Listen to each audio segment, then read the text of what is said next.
Yo, it's your boy Ryan, Northwest Sports Fanatics, back at you with a new video. Today is Wednesday, June 12th, 2024, with your boy Ryan and the Northwest Sports Fanatics. Make sure you guys subscribe to the channel. Smash that like button either now or on your way out. Donate to your boy if you can. Cash App $ ORION NWSF or the YouTube Super Chat right here. We got the Chicago White Sox versus the Seattle Mariners. Game number 3 in the set. First pitch will be here in about 5 minutes. So let's cue up the music, take a look at the thumb, and then I'll get into the starting lineups. Let's go.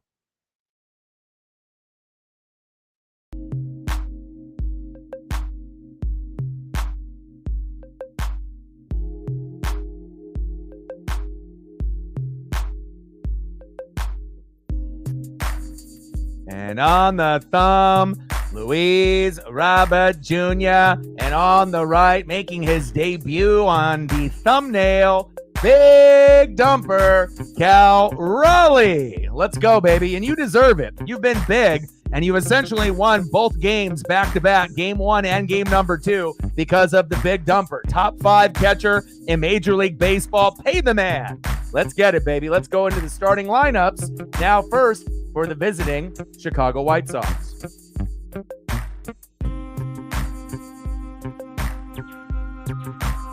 Leading off for the White Sox, playing second base, Nicky Lopez. Batting second, playing first base for Chicago, Andrew Vaughn.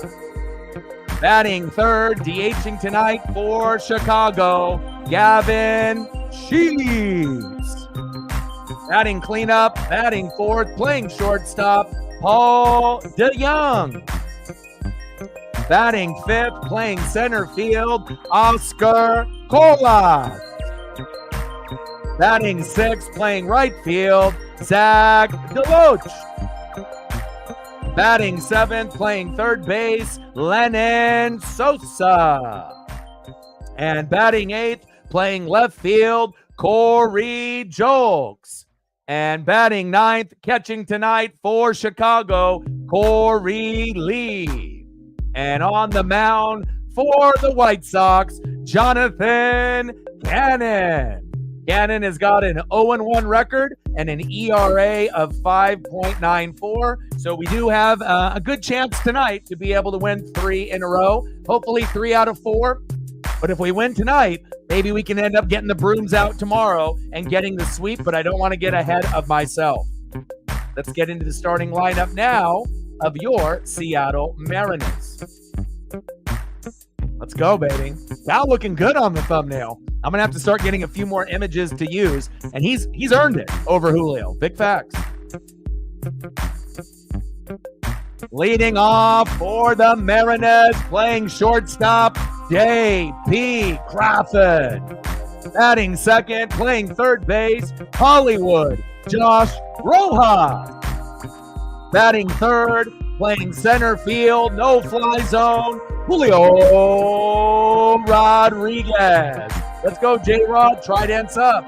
Batting fourth, playing cleanup, big dumper, catcher Cal Raleigh. Batting fifth, playing left field, Luke Raley.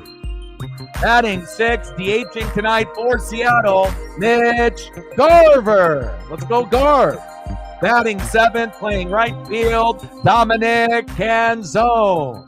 Batting eighth, playing first base, taking over for Ty France for at least a few more days, Tyler Locklear. And batting ninth, playing second base for the Mariners, Ryan Bliss. And on the mound, one of our aces, 13 starts, 5-5 record with a 3.81 ERA. It's Miller time, baby. Bryce Miller. Let's go, Mariners. And like I mentioned multiple times on the stream, make sure you're taking care of your mental health, addiction, depression, anxiety. You know, these are things that a lot of us are going through on the daily or have in the past. So if you feel like you're slipping a little bit, change your minor adjustments to your daily routine. Exercise a little bit more. Go for a walk. Cut back on the fast food and the soda, right? Talk to friends. Listen to music. Exercise. You'd be really surprised if you make those minor adjustments to your daily routine. You can climb out of the darkness a lot quicker, and you can win the day. Big facts. Let's go, baby.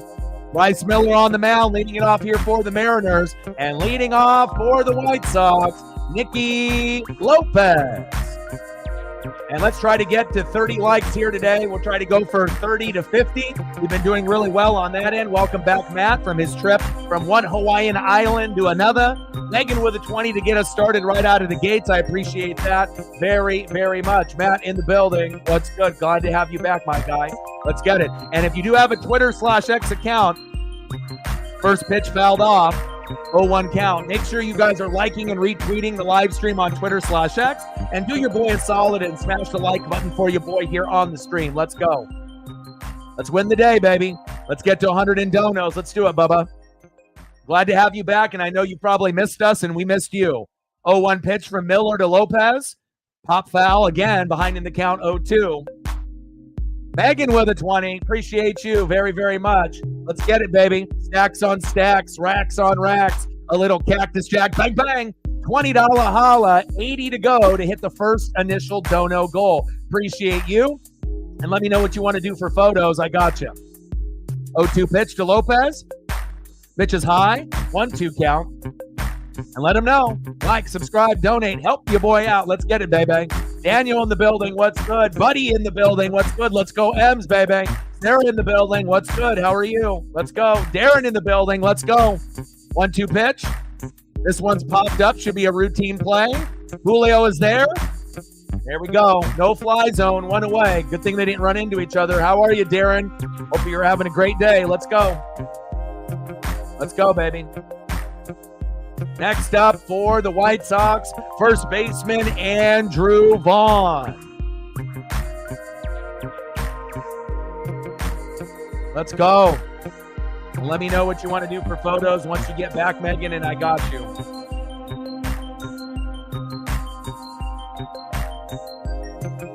First pitch to Vaughn. Crushes that one, but fading foul towards first base. 0-1 count. Let's go, baby. Cal Raleigh, big dumper.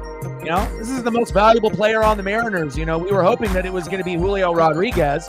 Julio Rodriguez may be the most popular player, but he's not a top 5, top 10 player just yet. But what I do know is that Cal Raleigh has got the most clutch hits in the 7th inning or beyond, 6, leading Major League Baseball. He is the most clutch hitter late in games out of anybody in Major League Baseball in 2024. And again, catcher, a hard position to play, right? He's been throwing guys out at first, second, and third, even though yesterday he had 2 throws to second that were a little wild, but the runners did not advance. Pitch right down in the middle for a strike. 1-2 count. But he provides that leadership and that work ethic that I love. You know, and anytime the pitchers get a little depressed, who's the one that actually gets them to be a little bit more calm, cool, and collected? It's Cal Raleigh. And one thing I know is for sure, we better pay that man. Pitches outside, 2-2 count. And I know we got Harry Ford in the minors, but I highly doubt that we're going to get someone as good as Cal Raleigh at catcher in the foreseeable future. I know Harry Ford has got some good skills, but I don't think he's going to have the same type of work ethic or leadership as well as clutch factor late in games. 2-2 pitch. Pitch is low on the corner. For a ball, count is full, 3-2 count. And I know we gave Julio all that big money, but when the time is right in a couple years, when Cal Raleigh's contract is due, let's make sure we make him a Mariner for life, because he definitely has earned it. Who has been more clutch in the last 20 years for the Seattle Mariners besides Ichiro Suzuki? His name is Cal Raleigh. I mean, he got us to the playoffs with that walk-off home run in 2022. He's been winning games big for us. Late grand salami in game 1. Big RBI, bringing in 2 runs yesterday. This guy, you know, he needs to be able to get more credit where credit needs to be given, and he's awesome. And hopefully, if he can get his batting average from 200 to 250 and then eventually 270 to 300, he'll start making all-star games, and then maybe we'll end up having a number 1, number 2, or number 3 catcher overall in baseball, and there won't be anything that anyone can say about it. Big facts. Next up, for the White Sox, DHing for Chicago, Gavin Sheets. Let's go. 0-1 pitch. Pitch is inside. 1-1 count. Let's go, baby.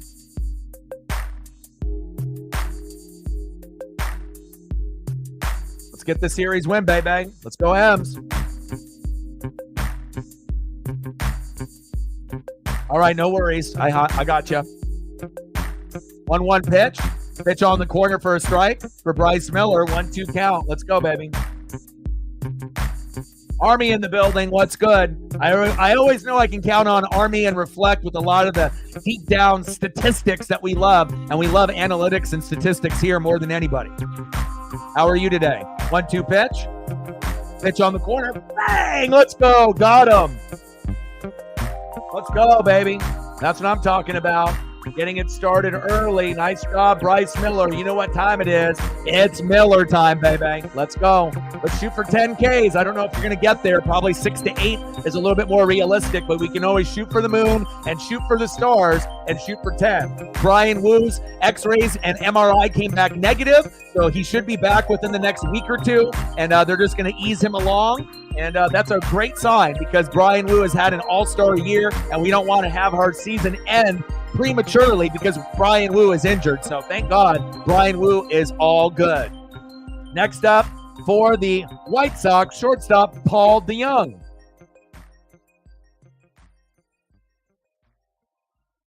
Oh, 1 pitch. Pitch is low and outside. 1-1 count. Doing great, man, especially after the news that Brian Woo's MRI came out negative. So anytime that we can get a guy that we know that will be more than likely in the All-Star game or should be, if he gets snubbed, I'm going to be pissed. Pitch on the corner for a strike. But let's be honest, if you've been watching this Mariner team like a lot of us have game in and game out, we really only have 2 All-Stars. Brian Woo, 3-0 record. We won all 6 starts. He's got an ERA of 1. It's incredible, right? And Andres Munoz, one of the top 3 closers in Major League Baseball. Now, Julio pitches outside, 2-2 count. He'll probably get in if they invite him to the home run derby again, just because he's a top 5 popular player with guys like Shohei Ohtani and Aaron Judge. But the difference is Shohei Ohtani and Aaron Judge are putting up top 5 numbers. Julio isn't. Julio's putting up top 150 numbers. So we need to be able to get him on pace. Bang! Another K for Bryce Miller. Let's go. Great start for Bryce Miller. Yes, sir. Let's go. That's exactly what you want to see, at least 1 or 2 strikeouts without retiring the side if you can't have that in the first inning. Nice job. Nice electricity. Bryce Miller, you the man, baby. Let's go. Let's get him above 500, and we got a lot of pitchers. Luis Castillo, George Kirby, Bryce Miller, Logan Gilbert, all hovering a game below 500 or at 500. We want to make sure we can get our guys a couple games above 500 to feel good about ourselves, besides Brian Woo being 3-0, and hopefully we'll see him in a week or 2. Let's go. Cal Raleigh looking good on the thumb, baby. Like, sub, donate, comment, share, help your boy out. Let's get to 30 to 50 likes. That's the new standard on the channel. And then let's get to 100 in donos, baby. Leading off for the Mariners, playing shortstop, J.P. Crawford. Let's go, J.P. Let's bring the heat, baby. Bring the electricity. Let's get it going. Batting second, playing third base, Hollywood, Josh Rojas. And batting third, playing center field, Julio Rodriguez. Trident's up. Let's get it. You're long overdue, my guy. Let's go, Julio. I'm ready. And it took me a little extra time because I already had 2 thumbnails already pre-made, one for today and one for tomorrow. But then I was like, let me experiment and see if I can actually find a Cal Raleigh image that's good enough to be able to transfer over to make into a thumb. So that's why I'm about 5 minutes late to the stream. But I was going to use the Cal Raleigh one for tomorrow, but I thought to myself, what happens if Cal Raleigh doesn't play in game number 4? What happens if he ends up having the day off and they have Mitch Garver at catcher, which is possible. I figured we might as well put him on the thumb here today, and then I can use the Julio one for tomorrow. Pitch is high and outside, 1-0 count. Let's go, baby. Let's go, M's. Let's go, JP. Second pitch, 1-0 pitch, slam foul towards third base, 1-1 count. Hope everyone is having a fantastic day.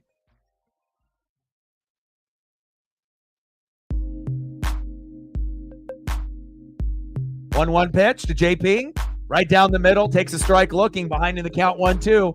Let's go, JP. You got this, Bubba.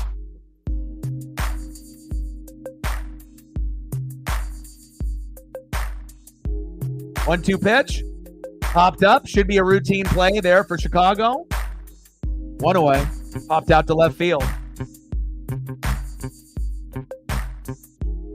I am doing good, and I'm glad that you're a part of the channel now, kind of on a regular basis. It's always good to have people that love to be able to see what's going on in the Japan scene, as well as the stats and the analytics, and going a little bit deeper than the average fan. We're not average here. We're fanatics. Big facts.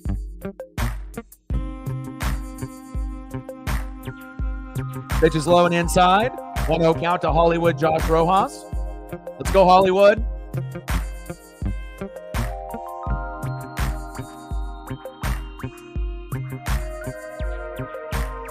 Rojas crushes that one towards third base, foul. 1-1 count.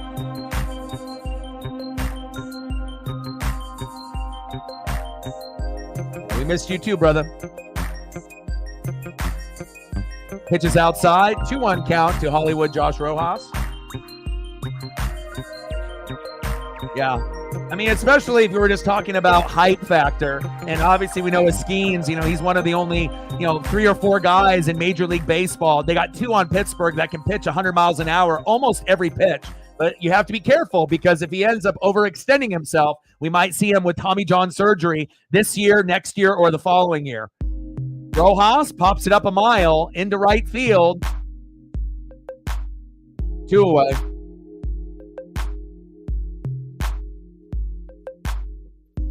Next up for Seattle, center fielder Julio Rodriguez. Let's go, J-Rod. Trident's up, baby. Let's go. Let's get it started.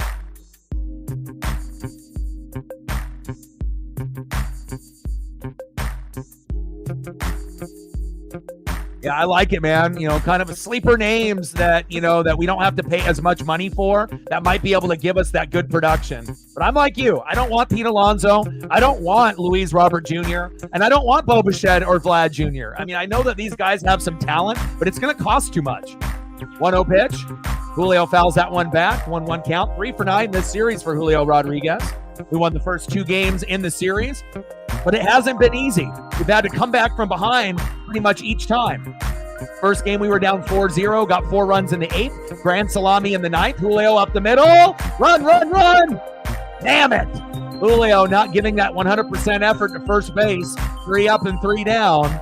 And we're going to go to the top of the second inning. So we won 8-4 in game 1, down 4-0. Nothing through 7 innings, 4 runs in the 8th, and a grand salami in the 9th to win 8-4. And then we were obviously down 3-2 for a good chunk of the game. And then who comes to the plate? Cal Raleigh, big dumper, 2-run RBI double, and the rest is history. Final score 4-3 yesterday, and we got the game here today. And I will also be live tomorrow, same time, same place, 6:30 Pacific. And if we can win today, we're going to be going for the sweep, baby. Let's go.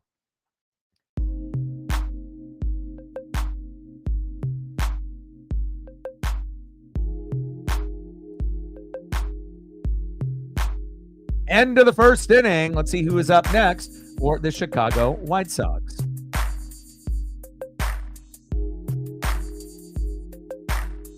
Leading off for the White Sox in the top of the second, center fielder Oscar Colas.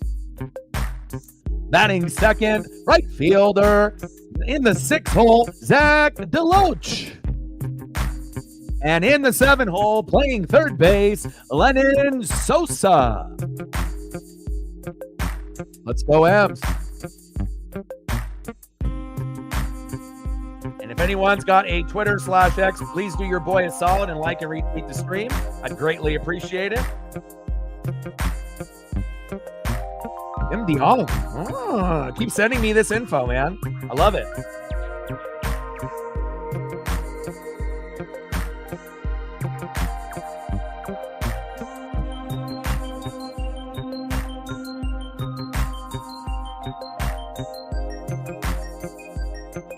All right, we got 55 people in the room.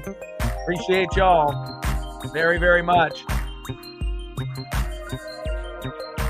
And shout out to Sarah, Matt, and Army for helping out on that end as well. Let's go. And if you do got a Twitter/X account, it'd be greatly appreciated. You can help your boy out. Failed bunt attempt there by Colas. 0-1 count.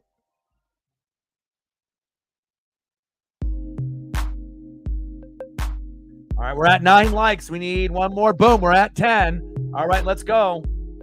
Let's get that number up. And then hopefully we can get to 20 within the first hour. Popped up a mile by Colas. Routine play for Hollywood Josh Rojas. 1 away.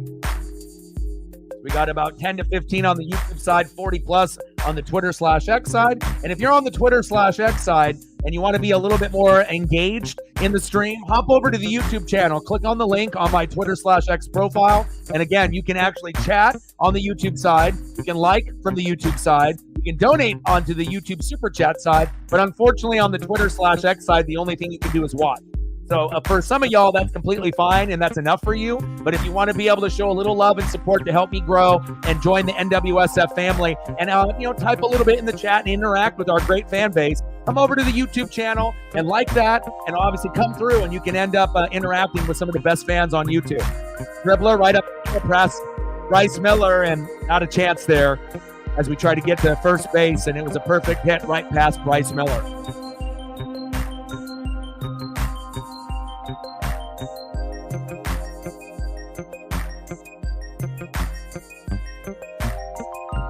Nothing we could do right there.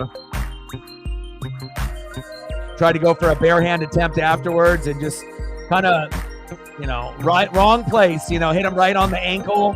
Kind of a weird bounce. Too far, it bounced away from him, so he couldn't get to it. It is what it is. Top of the second, 0-0 White Sox and Mariners. Runner at first with 1 out. Throw to first. He's safe. I see you, Zach.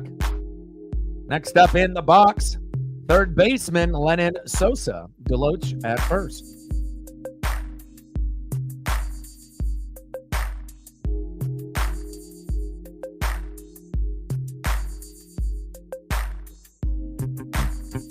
That one chopped foul.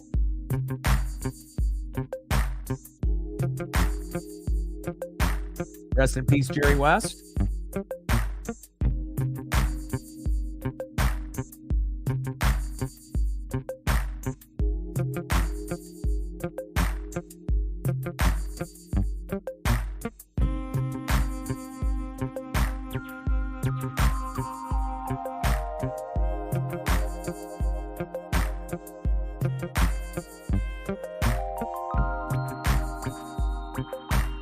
One pitch to Sosa. Crushes that one towards first base and foul. Behind in the count 0-2. Let's go, Bryce. We need a good outing today. Let's go. 8 to 10 Ks. Let's get it, Miller. We need you, Bubba.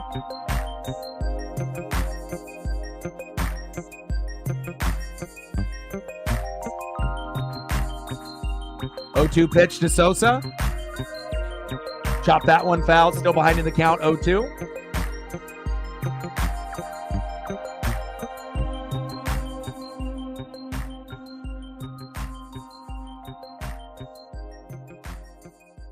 Hey, at the end of the day, if we get wins, that's all that matters. Again, it's not going to be pretty for the Mariners until we can actually collectively find the right type of guys that can hit. So considering we're the number 1 strikeout team and we have 0 300 hitters, what do you expect? It's not like we have 5 guys batting over 300. Now, if we did and we weren't the number 1 strikeout team out of any team in the last 100 years, then I get what you're saying. But again, you have to understand where we're at with this particular team. And with all that being said, we're 9 games above 500. We're 39-30. We haven't had a record like this in 20 plus years at this point in the season. Popped up the right field, 2 away. So you got to appreciate, what we have, even though it kind of is ugly at times. Sometimes starting pitching isn't going to be good. Sometimes our bullpen is ass, right? Sometimes the closer will fuck the game up.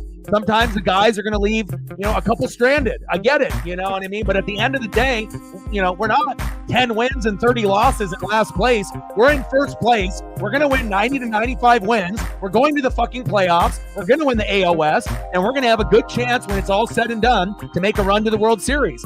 There's going to be a few teams, more than likely better than us record-wise, but I like our chances against the Orioles, the Rangers, the Yankees, anybody that's pretty much there, the Twins, the Royals, the Guardians. You could even say the Mariners might be, out of the top 10, teams, there's only 10 roughly that are above 500. We might be team number 9 or 10, but I like our chances. And again, sometimes you play down to the competition. You see that in baseball, basketball, football, and hockey all the time. You end up playing the Dodgers, you're going to give it your all. And then you end up playing the White Sox, maybe you relax a little bit. And, obviously you shouldn't do that. The mentality, you got to go after everyone as if you're playing the Dodgers every single game, but people don't do that. When you end up playing a shitty team, sometimes you play down to the competition. Sometimes they end up beating you, and then you just have to be able to make the proper adjustments. Pitch is high on the corner, look like a ball, but called strike, 1-2 count. But at the end of the day, if we're getting wins, we got to be able to be thankful for that. And we got a guy like Cal Raleigh that's going to make it, worthwhile. Again, we need to have more clutch hitters like Cal Raleigh stepping up.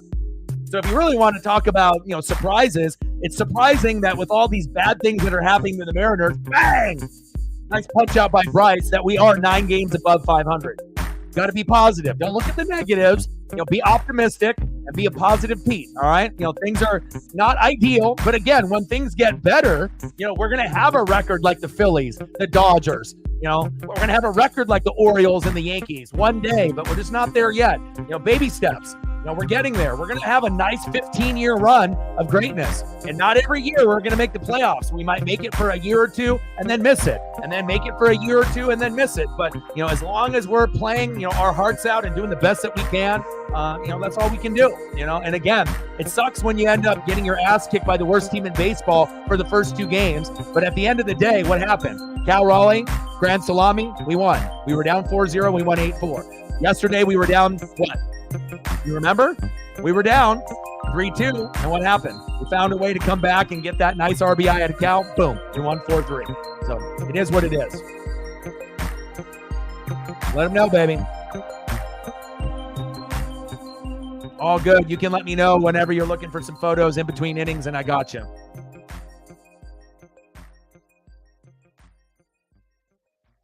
Yeah, I think Bryce could be a very solid number 2 or number 3, and on some shitty teams, he could be a number 1, but not, just depending on where they're at with their pitching staff. He's one of those guys that you got to look with Castillo, Miller, Kirby, and Gilbert. We don't really get a whole lot of run support. And they haven't really looked that great, throughout the season. Sometimes they're off with their location and their speed. Other times the hits aren't there, to give them the run support and that confidence that they need. And Brian Wu has really been the only one that, we can say definitively with him and the closer, Andres Munoz, that have been playing on an all-star level. Big facts.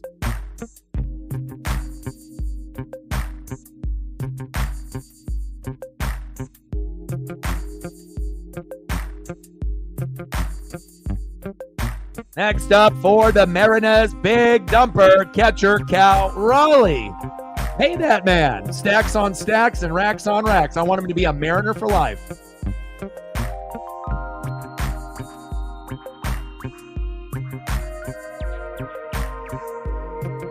Exactly. You could be the worst team, the last team selected into the playoffs, just barely getting in, and you could end up going all the way to the World Series. You may not win it, but we saw what happened with the Philadelphia Phillies 2 years ago and the Diamondbacks last year. Anything's possible.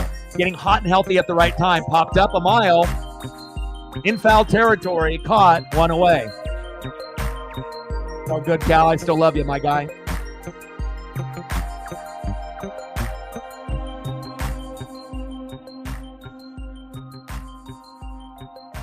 But there's a reason why, I end up liking the guys that we developed and brought in together. Cal Raleigh, Julio, George Kirby. I mean, there's a reason why I really love those guys. And Luke Raley, great work ethic. And he's starting to become one of my favorite players that we brought over in a trade. Some guys, they start off hot like Luis Castillo and kind of fizzle out in the last couple years where you're getting kind of 50-50 ball, sometimes good, sometimes bad. And I really like Luke Raley, and what he brings offensively, defensively, his mentality, and as well as his work ethic. And him and Cal are best bros. And again, if you got the two guys that have the best work ethic on the team, chances are they're going to be able to elevate their games faster than anyone else on the roster. Pitches outside. 1-2 count. Let's go, baby. Come on, Luke. Much better than Garv and Polanco. Polanco has been hurt, but Garv has been better in June than he was in April and May. So even though he was dog shit early on, Garv has actually been stepping it up. And again, sometimes it takes a couple months where the weather gets a little warmer, and then you'll start to see these players break out, not just on the Mariners, but overall. 2-2 pitch to Raley from Cannon. Pitch is low, into the corner, 3-2 count. Count is full. And again, Jonathan Cannon coming in here for the Chicago White Sox. 0-1 record with a 5.94 ERA. So we can get it done. But again, there's going to be plenty of pitchers that have an ERA. Big swing and a miss. Got him. There's going to be plenty of guys that have an ERA of 5, 6, 7, 8, 9, 10. They're going to look, like they're a Cy Young candidate against the Mariners because clearly we have a hard time hitting. Nice job by Cannon. We'll give him some love. Nice game on Luke Raley. Next up for the Mariners, DHing for Seattle, Mitch Garver. Nice to see Mitch kind of step up and be a little bit more clutch in the last month as well. Let's go.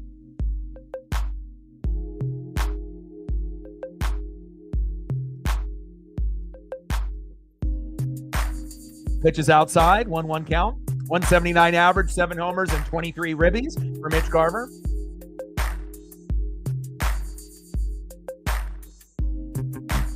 One pitch to Garv. Pitch is outside, 2-1 count. Let's go, baby. 65 people watching. Let's go. We started to get a little bit of a spike in viewership, which is great.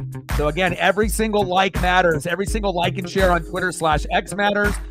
Big swing and a miss, 2-2 count to Mitch Garver. And all the support that we can get by the chatting, the sharing, the likes, the donos, it all adds up. And we've been actually making some nice waves on the sub count each night as well. Getting about 7 to 12 new subs each night. So we're moving in a good positive direction.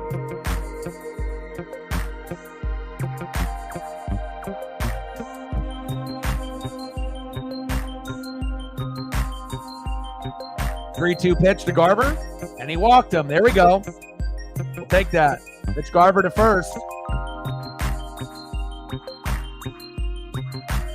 Hopefully we end up getting some Cash App and some Venmo donos within the next 3 days. I do have a bill due around the 15th.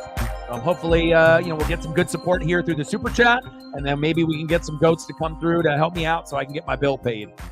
Bills, bills, bills. They never end. Next up for the Mariners, right fielder, Dominic Canzone. Fouls that one off himself. 0-1 count. Come on, Dom.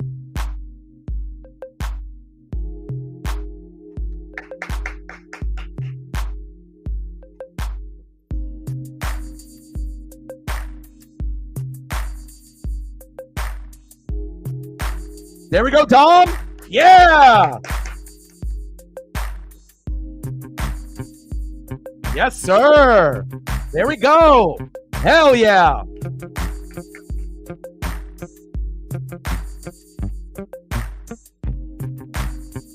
Raley to third, Dominic Canzone. I love it. Nice double by Dom. Good ball placement, pulling that baseball towards left field. I love it. Good follow-through swing by Dominic Canzone, who needs to be a little bit more consistent. He's very streaky. Sometimes he's very, very good. Other times he disappears for 4 or 5 games. So nice to see Dom get going. Next up, first baseman taking over for Ty France while he has that heel fracture, Tyler Locklear. And I do like Tyler Locklear and Ryan Bliss at the end of the lineup. Let's go, baby. Bottom of the second, runners at second and third with 2 outs. 0-1 pitch to Locklear. Big swing and a miss behind in the count, 0-2. Let's go, Tyler. Play with that confidence, Bubba. Let's go. 37 subs to 20,300. We're moving, man. We gained like 60 within the last week. So that's very, very good.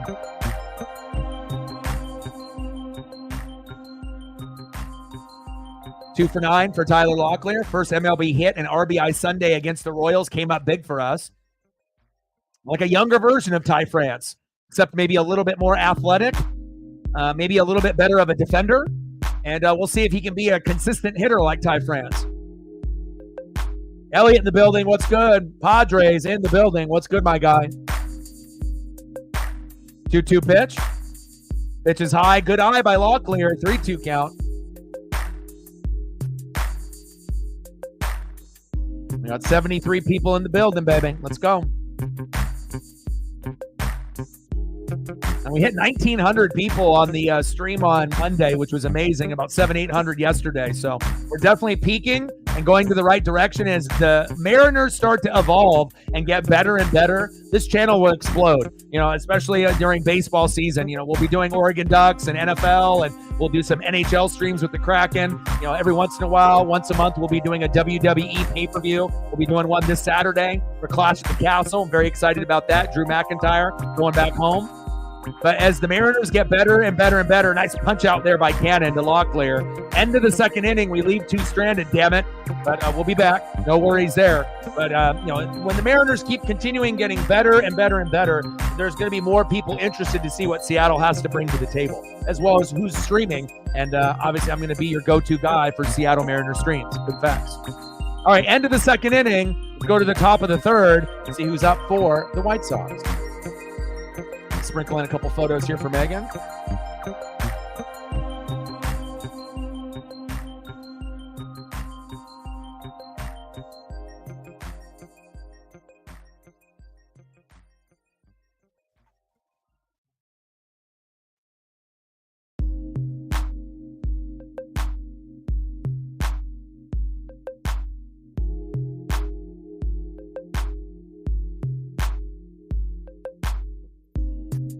Appreciate you.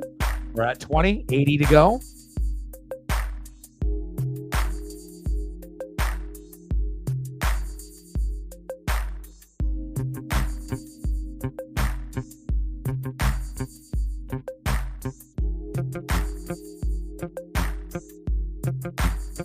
And I finished the Acolyte episode number 3 last night that debuted, kind of the backstory with the fire and everything that happened. I'm getting closer and closer to finishing of Sons of Anarchy. I ended up just watching the episode when Ope got killed in jail. Goddamn. I knew that he was going to die at some point in the show, but I did not know it was going to be like that. That shit sucked. But again, the show is uber violent and whatnot, so everyone knows that if you watch Mayans MC or Sons of Anarchy, the thing that kind of surprised me compared to Mayans, that with the Latino biker gang, they're much more loyal to each other. With the Sons of Anarchy, there's a lot of backstabbing and a lot of craziness where you would think that they would have more loyalty to each other instead of trying to fucking kill each other all the time, which is a little wild to me. But Sons of Anarchy, it definitely delivers. Bryce Miller, first pitch to Lee, all the way back to center field. Throw it. He's going for 2. Damn, throw was late, and he is safe. Leadoff double by Corey Lee. Come on, Bryce. Find your zone, baby. Corey Lee being very aggressive there on that first pitch. And I read a very interesting stat about Cal Raleigh, going into this year. Going into this year, with 3-0 counts coming from last year, he only, I think he had 29 3-0 counts, right? And 26 of them were walks. And so he doesn't really swing at 3-0 pitches. But then Service and the rest of the squad were like, if you start swinging at 3-0 pitches instead of just taking the walk, you can actually help us win games that way. And Cal has listened, and he's been huge in 3-0 counts moving forward. So I highly doubt we're going to see Cal Raleigh, sitting there just trying to get that ball number 4. And yeah, he'll take it, but it's pretty crazy to have 29 3-0 counts and 26 of them were walks where he just didn't even swing at all, right? And then now as he's starting to find those counts available, he's doing big damage, grand salamis, big walk-off home runs, big RBIs, big base hits, and hopefully that'll be something that he can add to his repertoire. 1-0 pitch. Nicky Lopez pops it up. Easy out. We'll take that. Rojas. You got to bunt that one down, Lopez, not up. We'll take that. 1 away. Terrible bunt by Lopez. Should take notes from Luke Raley. Luke Raley's #1 in Major League Baseball with 5 or 6 base hits from the bunt. Next up for the White Sox, first baseman Andrew Vaughn.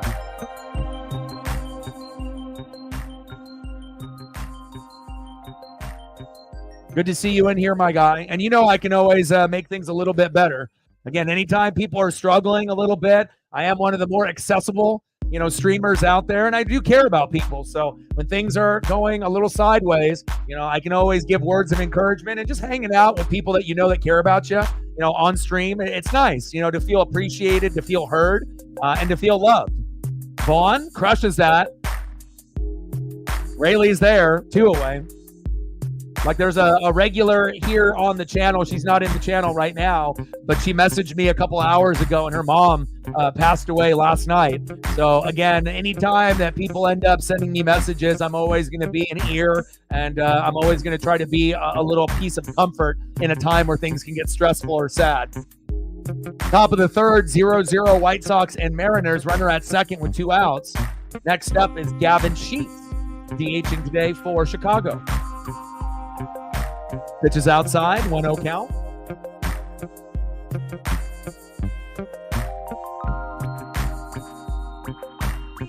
Love me some Tig as well. I'm not sure if I have a favorite. I love every single individual that's in the show. Everyone plays the role so well. Katie Seagal, obviously being from Married with Children and doing so many roles, in her life. She plays that role so good. There are so many people, that do a great job, and obviously Jax, being like the main focus of the show. Fantastic. And I heard that they're doing a new show, and they're filming it in Portland here in Oregon, and Jax is in it. It's supposed to be kind of crime related. So chop towards third base. I think that was foul. Thank God that was foul. I hope you feel a little bit better.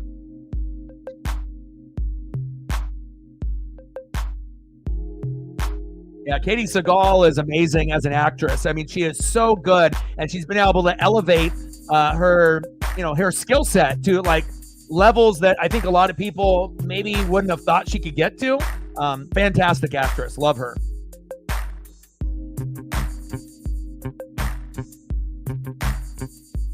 Two 2-1 pitch. Right down the middle for a strike, looking into Gavin Sheets, 2-2 count.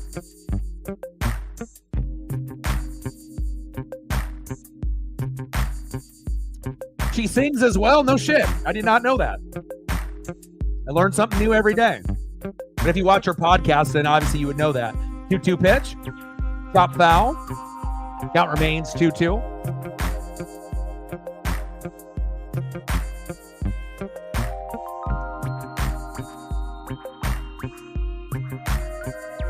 But a lot of cruelty, in Sons of Anarchy compared to Mayans MC, trying to, kill people within the crew. I didn't assume it would be like that. I figured that there would be situations, in Sons of Anarchy where you might have to, make a move, but I was a little shocked. I think I'm on season 5, so I have 2 seasons to go.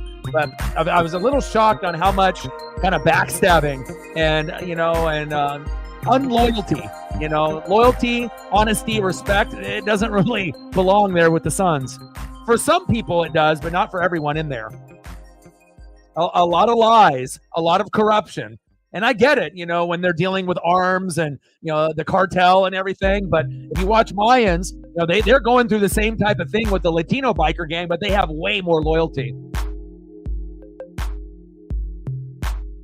I wonder if they'll ever do it with like the Niners with the brothers, and if they'll do like a brother biker gang or like an Asian biker gang type of show, like kind of a spin-off type thing. I would watch it. I don't know. I like those motorcycle biker gang type of shows.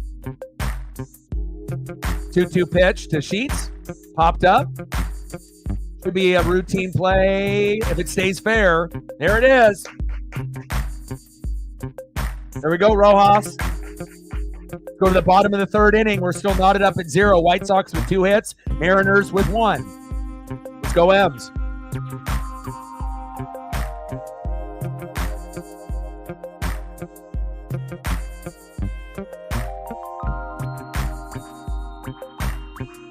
Next up for the Mariners, 0 for 0's, second baseman, Ryan Bliss. Good two-way player. I like him. Batting second, 0 for 1, J.P. Crawford. Let's go, J.P. And batting third, 0 for 1, Hollywood, Josh Rojas. Let's go, baby. Trident's up.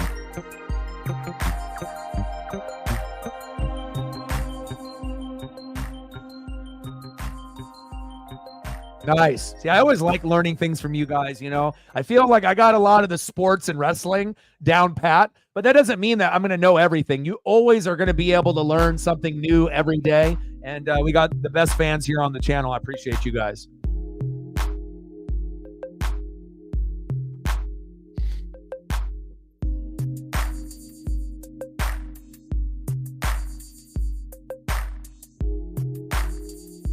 Yeah, no Porzingis playing either.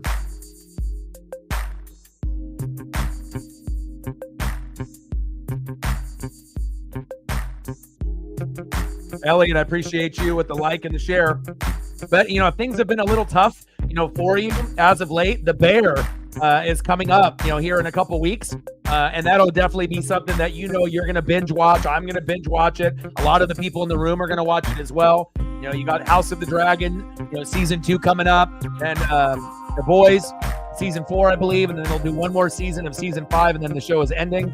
And then The Bear, that's the one I'm really looking forward to. Because even though it might be like a drama comedy, you know, it'll make you laugh, it'll make you cry, it'll give you all the feels, and it has an amazing cast. You know, and to show you what it's like to be in kind of a very cutthroat restaurant, you know, business type of behind the scenes type of show. And I can't wait to be able to see what they got going this season for The Bear. It's going to be awesome. Probably the show that I've been the most excited to watch so far that's been announced. Chop foul. Count remains and stays 1-2. Yeah. Or even just binging it, you know, starting it, back from the beginning and then going from that route, you know.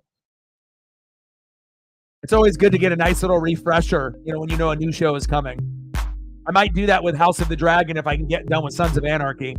Big swing and a miss. Got him. One away. It's okay, Ryan Bliss will get you next time. Buhner Buzz Night. I guess who's going to be doing it? Cal Raleigh, another reason why he's my favorite player on the Mariners, besides Julio Rodriguez. Stud. Next up to bat, shortstop, J.P. Crawford. Like, sub, donate, comment, share, help your boy out. Let's go, baby. Let's see where we're at on the likes. I know we have a majority of the people watching on Twitter/X, or it was that way, at least early on. Pitch is high in the zone, 0-2 count.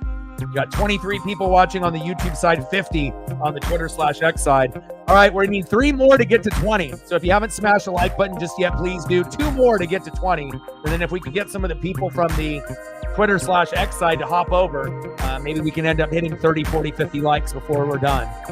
Pitch is high, 1-2 count. The J.P. Crawford batting .215, 6 home runs here in 2024. He can lead off, and he can hit grand slams as well from the leadoff hitter position. Let's go, JP. 1-2 pitch. Pitch is low and inside. 2-2 count. Good eye. Let's go.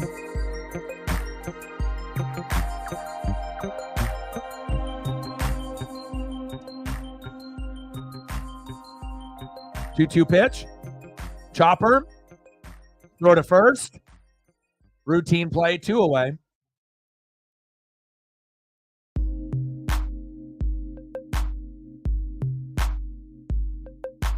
Next up for the Mariners, 0 for 1, Hollywood, Josh Rojas. Let's go, Hollywood.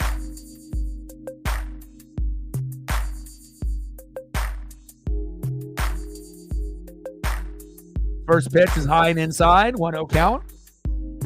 Let's go, Hollywood. Top 10 third baseman this year. Sitting around number 9, number 10 in most people's rankings. after we had Eugenio Suarez, and he was one of the top 10 that we had for a couple years as well. Struck out a lot, Eugenio Suarez, but he gave you that killer defense, and he can still hit 20 to 30 home runs each year. But he's having a down year this year on the Diamondbacks. 1-1 pitch. Pitch behind the plate. Chop behind the plate. 1-2 count to Rojas.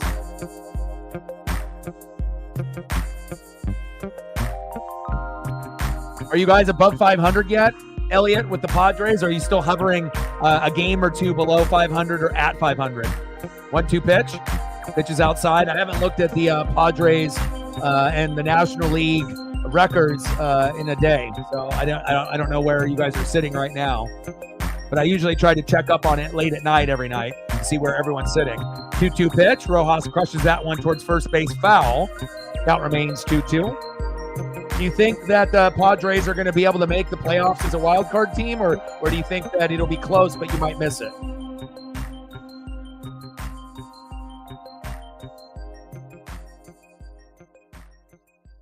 Little chopper, throw to first. 3 up and 3 down. End of the third inning, and we're still knotted up here at 0.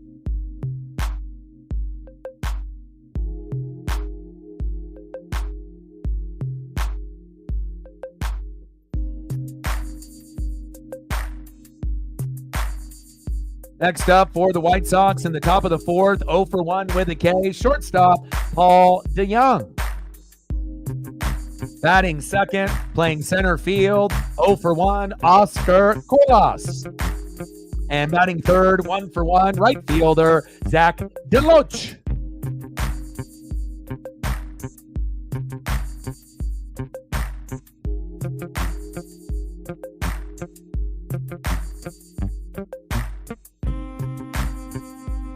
Get some Ichiro here for Megan, as well as the Mariner fan base. And anything specific that you want after Stefan and Ichiro, you let me know and I gotcha. We're at 20, 80 to go.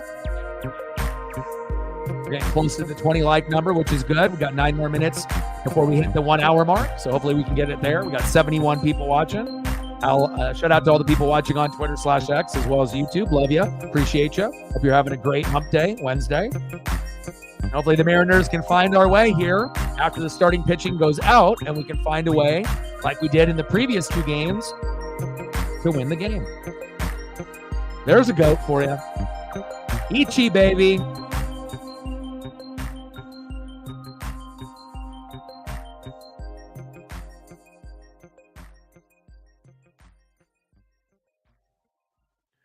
Yes, that was very tragic too. Yes, I agree. Most of the deaths have been pretty tragic. You know, very violent in nature, for sure. Nice. When does that start?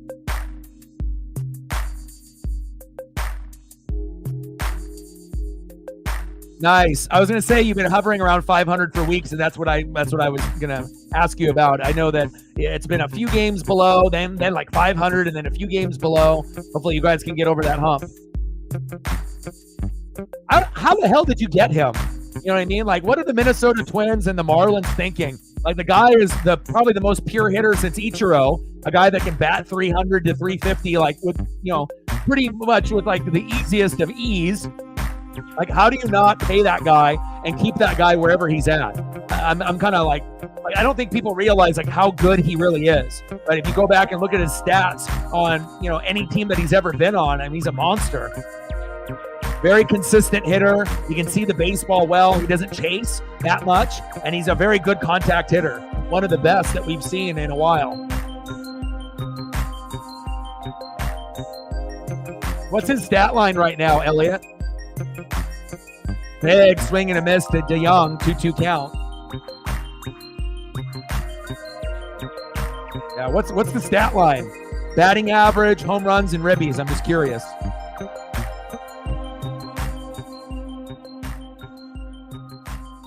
Two pitch.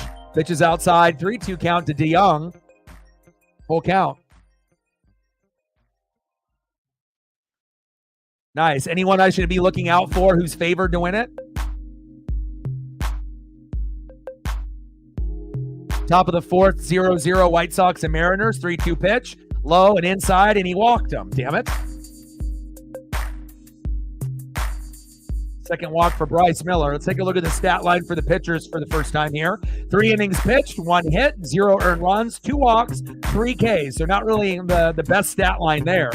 And then for Cannon, he's actually been pretty good for a guy that has an ERA of a 6. But again, when you go against the Mariners, anyone can look like a Cy Young pitcher. 3 innings pitched, 1 hit, no earned runs, 1 walk, 3 Ks. So they both are around the same number with 3 Ks. Not great, but not terrible at this point in the game. Next up for the White Sox, center fielder Oscar Colas.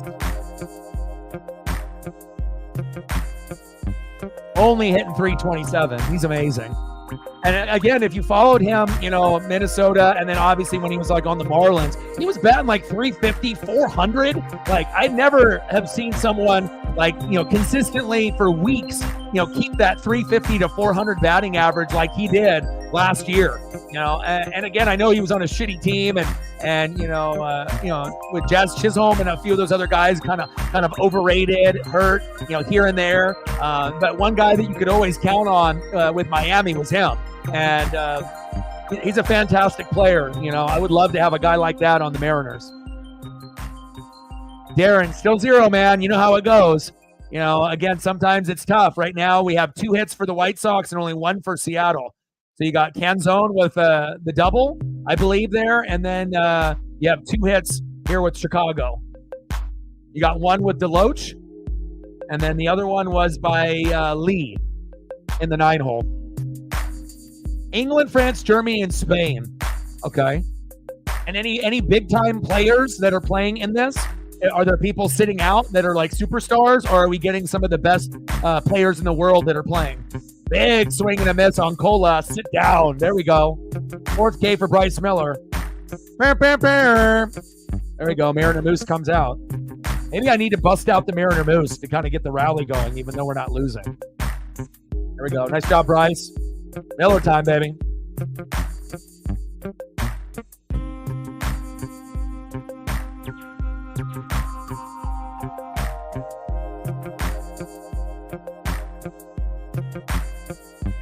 Go to first. He is safe. All right, here we go. We need something to kind of get the juices going, to get the bats going. Let's go.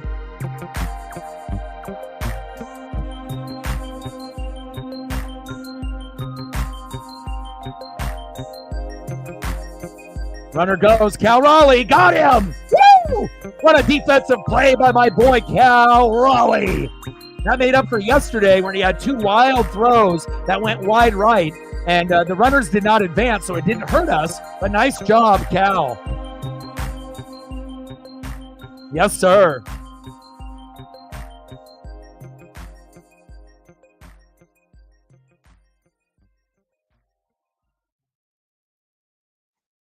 Are they going to call him safe or not?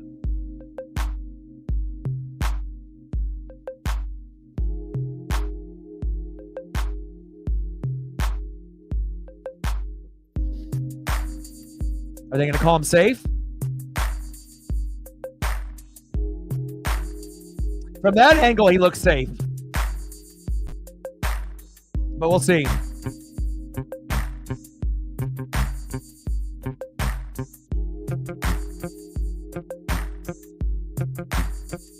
Where's the foot, though? Because the Bliss's foot is in front of DeYoung's foot, so I can't really see it.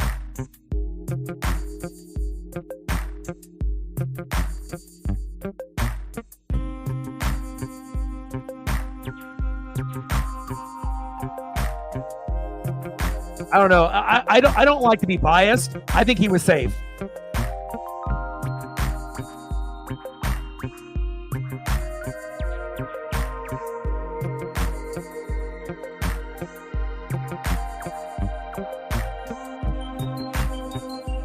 Yeah, it should be Luis Castillo tomorrow, Darren.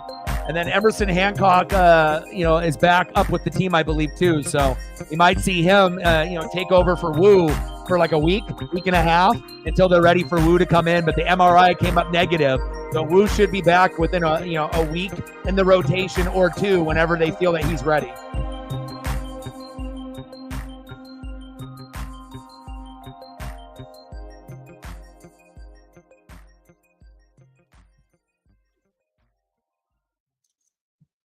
2 away. I guess the challenge did not go through, but I thought he was safe.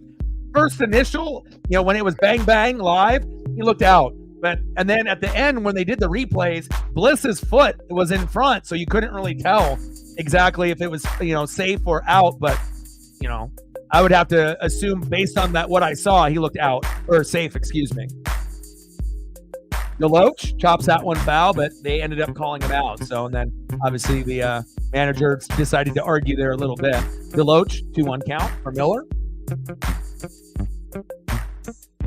I don't know, precautionary. He's got some soreness in his arm, same type of stuff that happened that had him miss the first month and a half of the year to start off the year last year and this year. But they were just trying to make sure that it wasn't anything significant, and just trying to be precautionary. And it came up negative, which is good. So they, anytime a player says, hey, I don't really feel right, they want to make sure that they, can get an answer. And obviously getting an MRI done will give you the answer if anything is torn or broken. So.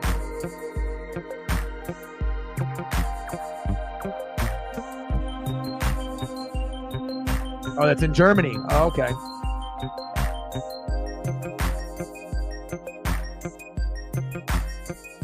Oh, Heredia, huh? Top of the fourth, 0-0 White Sox and Mariners. 2-2 pitch from Miller to Deloach. Chops that one foul. Come on, Bryce.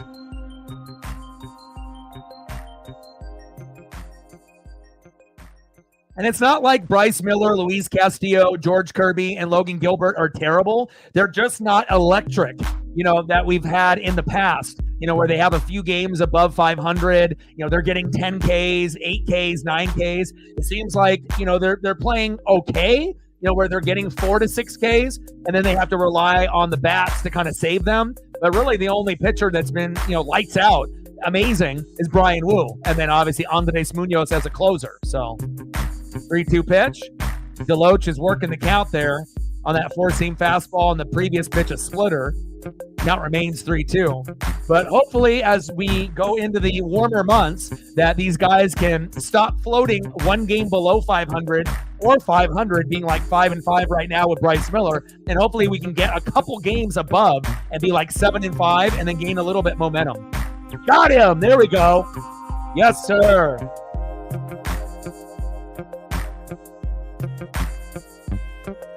Bryce Miller, 4 innings pitched, 1 hit, no earned runs, 2 walks, 5 Ks. There we go. But I want to have Castillo, Miller, Kirby, and Gilbert get me, 8, 9, 10 Ks, not 4, 5, 6 Ks. But, as long as we are coming up with clutch hits late, it doesn't matter. But again, if we want to be able to actually feel that we have a dominant, top 5 pitching staff, top 3 pitching staff, certain statistics need to improve. It's a team effort for sure. All right, let's go to the bottom of the 4th inning. 3 hits total. Come on, guys. Let's go. Next up for the Mariners, center fielder 0 for 1, Julio Rodriguez. Batting second, 0 for 1, big dumper, catcher Cal Raleigh. And batting third, left fielder Luke, I am your father, Rayleigh. Let's go. I think we're going to get something here with these 3 guys. I like having these 3 start off the inning. This might be the inning where we can hopefully get a run. I don't know about getting 2, 3, 4, but maybe we can get 1 and get a couple consecutive base hits here.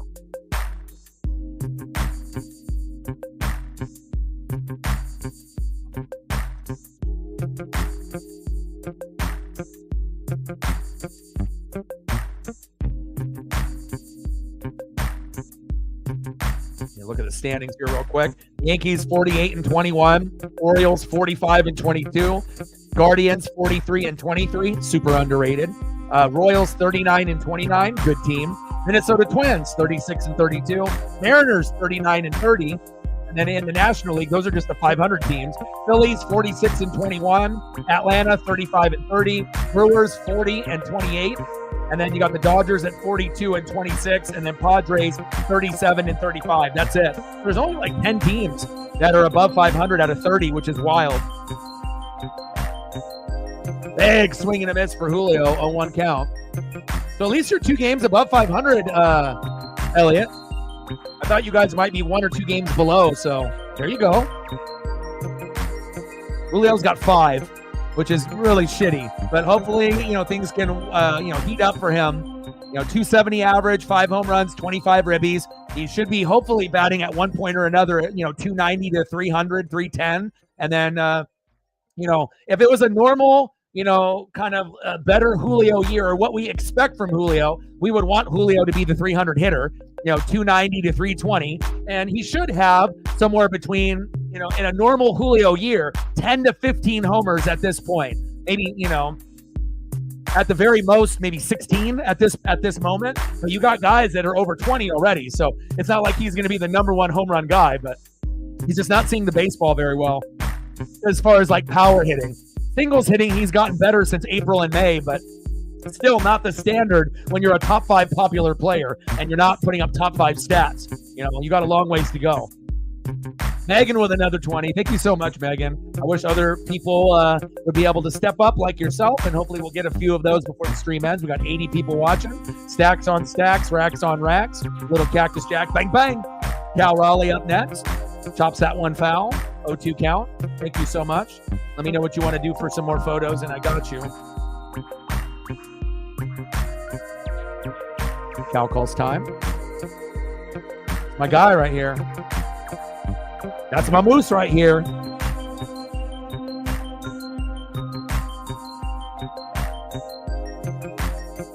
Pitch is high. Good eye by Cal Raleigh. 1-2 count. And if Cal Raleigh can get his batting average up, with all the things that he does, instead of batting closer to 200, if he can get to 280 to 300, that's when we're probably going to see Cal Raleigh in an all-star game, because again, there's a lot of competition, but again, there's not anybody more clutch than Cal Raleigh. Let's go. Putting him on the thumb was a smart decision today. There we go.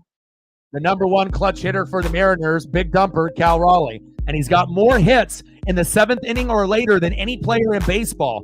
He's got 7, and some of them are grand salamis and walk-off homers, as well as key big RBIs to help us win like last night and the night before. Nice job, Cal. Next up, another Mariner that I really like, one of his best pros, the Cal Raleigh left fielder, Luke Raley. And again, I like guys that have great work ethic.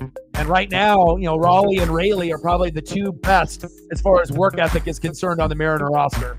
No worries, Megan. I appreciate you. Thank you so much. Stephen Jay-Z. Yes, I got you. Pete, I'll get you all Seahawks stuff. No problem. Chopper.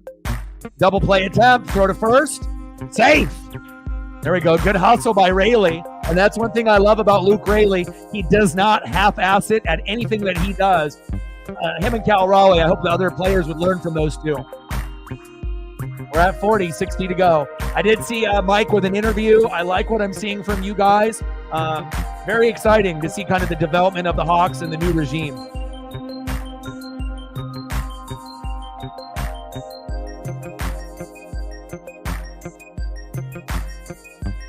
Yeah. Again, yeah, exactly. You got to be hitting over 250, but primarily if you can hit closer to 270 to 300, even though not a lot of guys are hitting 300 nowadays, but 270 to 290, higher than 250, yes, and then you got to be able to hit them with more home runs, 18, 20, 25. But the thing is with Cal Raleigh, he's one of those guys in a full 162 game season. He's a guy that could hit 20 to 40 homers. Like it just depends on if he keeps developing and he can get that batting average up. Got Luke Raley. Well, that was a hell of a throw there. Fuck. End of the 4th inning. We're still knotted up at 0. We got a couple hits like I said we would, but we couldn't cash in. Fuck. Let's go to the top of the 5th inning and we're still knotted up at 0.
Especially if you're going to bring over that Baltimore Raven mentality. You know, Seattle needs it. You know, obviously offensive line and defense needs improvement. So if you can get that nasty attitude that the Ravens have with that ferocious defense and bring that mentality over to Seattle, that's going to help them compete with the Rams as well as the San Francisco 49ers in that division and the teams in the NFC. That's what they need, you know, that type of mentality for sure.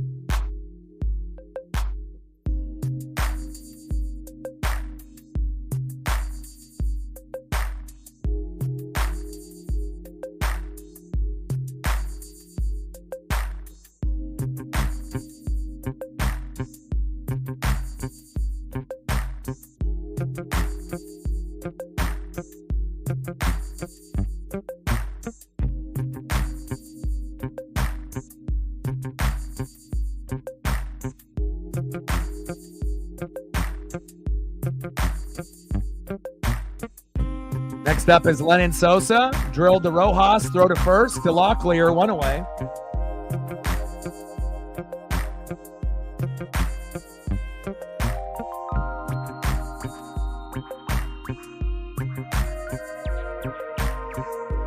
Next up for the White Sox, left fielder, 0 for 1 with a K, Corey Julks.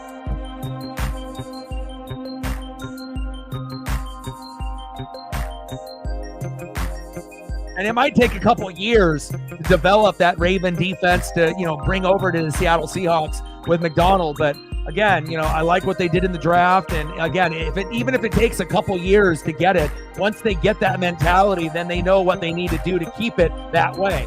So again, we're probably going to see a much better defense with more discipline than we've ever seen, besides when they had the Legion of Boom years ago. So very exciting times there in the Pacific Northwest. Julks popped up. Slide out to center to Julio Rodriguez, 2 away.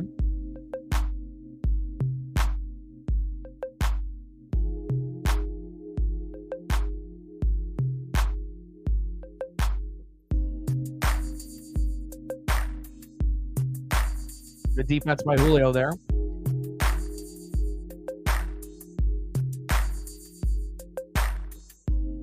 Good job, Julio. Next up for the White Sox, 1 for 1, Corey Lee in the 9-hole. Big swing and a miss, 0-1 count. 1 for 1 with a double in the third.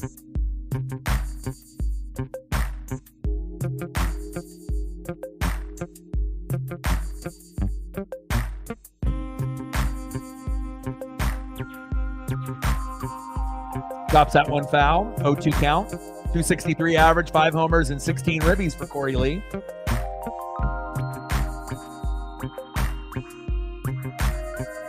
Five for 9 this series. Go, Bryce.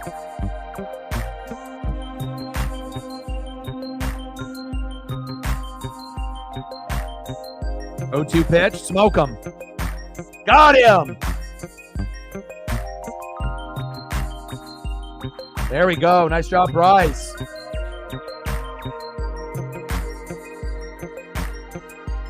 Two hits apiece. It's been you know, not a whole lot going on, you know, but once these starting pitchers go out, then it should open up a little bit.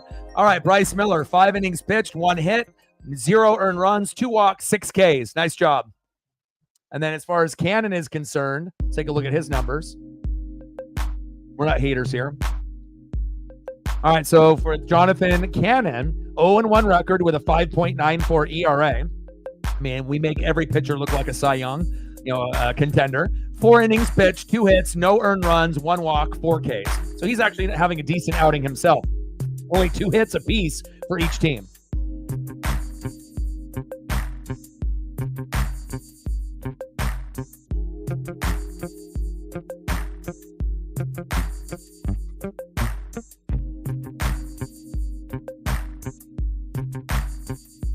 You're on it.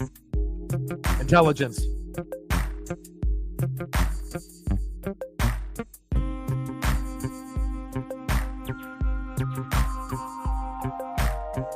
We can squeeze a few more of these in.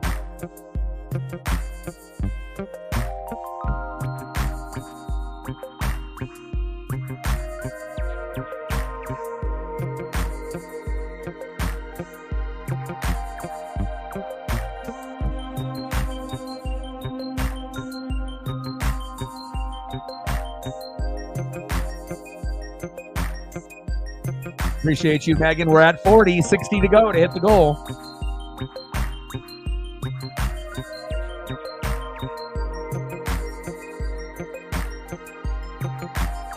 This one is shaping up for Cal Raleigh to win the game for us 3 games in a row.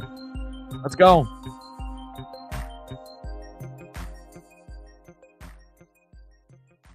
Next up for the Mariners, DHing for Seattle, Mitch Garver. Terrible in April and May. He's actually been pretty good in June. Numbers have increased dramatically. Still not the player that we thought we were getting, from the Rangers, the world champs. But again, any type of, increase in production, we're all for it.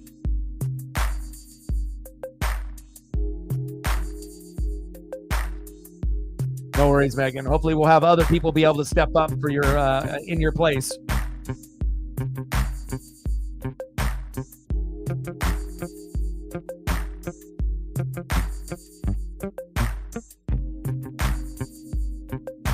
Got 80 people watching. We're at 22 likes, 27 on the YouTube side, and then we got like 50 on the Twitter/X side. So if you are in the room on the YouTube side, you're the only one that has a like button. So help your boy out. We're at 23. We need 7 more to get to 30. And if this game ends up being close at the end of the night, like it has been in Game 1 and Game 2 on Monday and Tuesday, we'll get a spike of viewership towards the end of the game in the 8th and the 9th inning. I hope you feel better. 1-2 pitch to Garver. Got him. Big sweeper there by Cannon. 1 away. We'll give him some love. We're not haters here.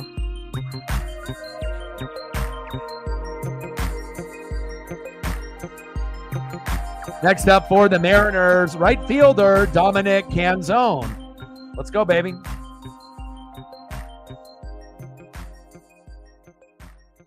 First pitch to Dom on the corner for a strike, 0-1 count.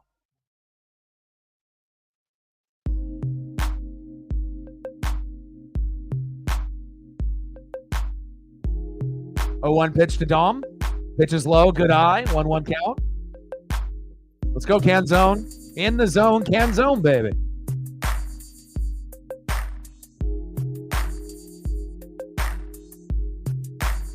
One pitch. Big swing and a miss. A big rip for Dom. 1-2 count. 186 average, 6 homers, and 10 ribbies. Dom should be batting at like 250 to 270, not 186. Come on, Dom. 1-2 pitch. That one's high out of the zone. Falling. Yes! 2 players get confused on who's going to grab it, and it falls safe, baby. Yes! Nice job, Dom. Sometimes it pays to be a little bit lucky. Jokes was there, right? They're both looking at each other. Oh, you got it. No, I got it. You got it. No, I got it. And then it falls in between them. It should be an error. Let's go. Nice job, Dom. We'll take it. Lack of communication there by Sosa, as well as Jelks. Next up for the Mariners, first baseman, Tyler Locklear. Let's go, Tyler. This would be an awesome time to get an RBI here or move the runner over. Bottom of the 5th, 0-0. We are going to start to get some hits and runs, 6th, 7th, 8th, 9th inning. We just have to wait for the starting pitching to go out. Pitches outside, 1-1 count to Tyler Locklear. Love him.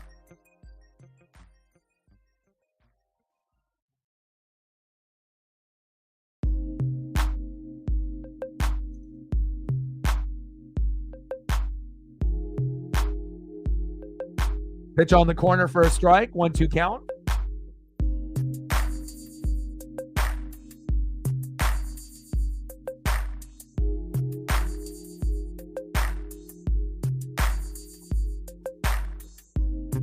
One-two pitch.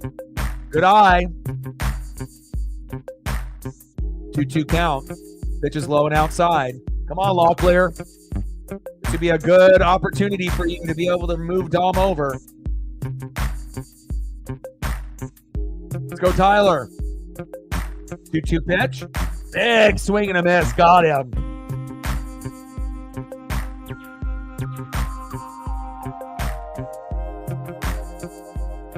$6K for Jonathan Cannon.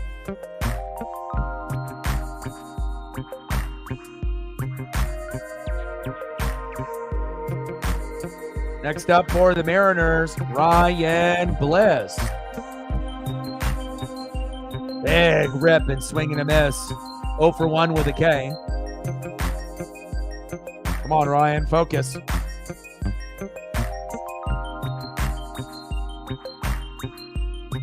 Strikeout in the third inning. Pitches outside. 1-1 count. Come on, Ryan. Let's go.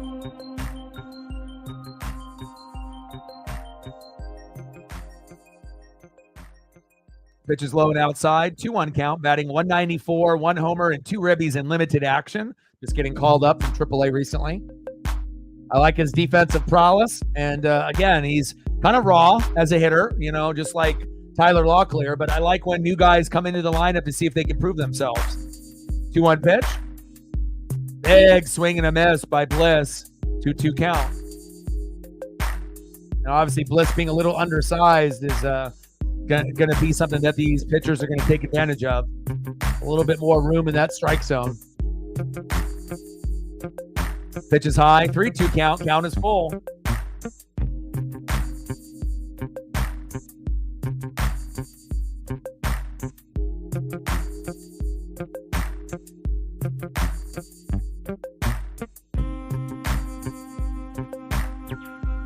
Bliss, chopper, throw to first, got him. We'll leave one stranded at first base. Dominic Canzone. End of the 5th inning. We're still knotted up at 0. Let's go to the top of the 6th.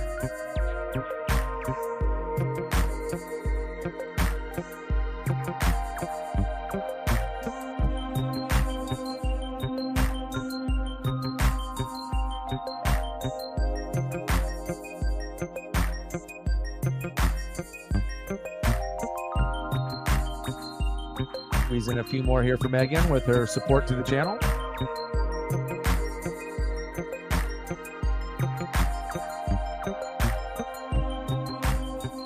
Appreciate you very much.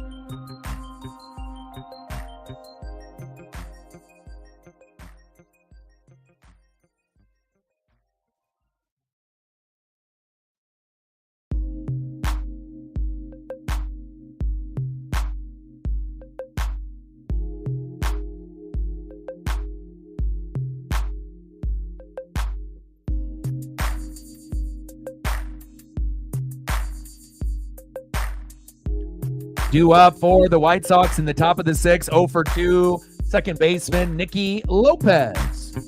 Batting second, 0 for 1 in the 2-hole, first baseman Andrew Vaughn. And batting third, 0 for 2 with a K, DHing for Chicago, Gavin Sheets. Let's go, Mariners.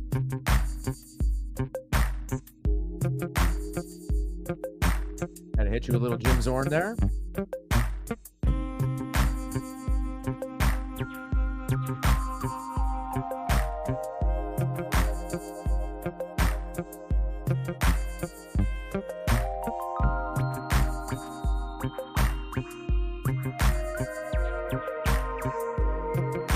Pitch is low, out of the zone, 1-0 count. Yeah, but at the end of the day, Ninja, as long as we end up getting those clutch hits out of guys like Cal Raleigh and we win the game, that's all that matters. You know, of course, we would love to be able to get hits, you know, throughout the first 6 innings while starting pitching is out there. But nice grab by J.P. Crawford. Wow. There we go. Unbelievable.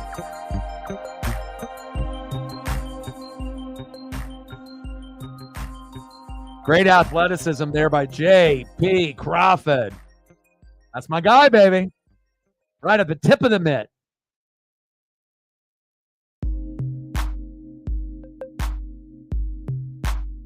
Lopez lined out to the shortstop out. J.P. Crawford. Next up, first baseman Andrew Vaughn.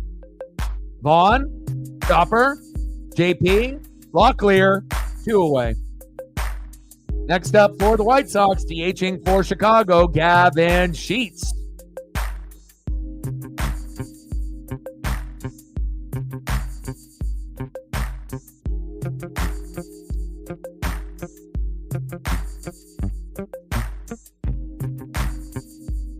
Marinez.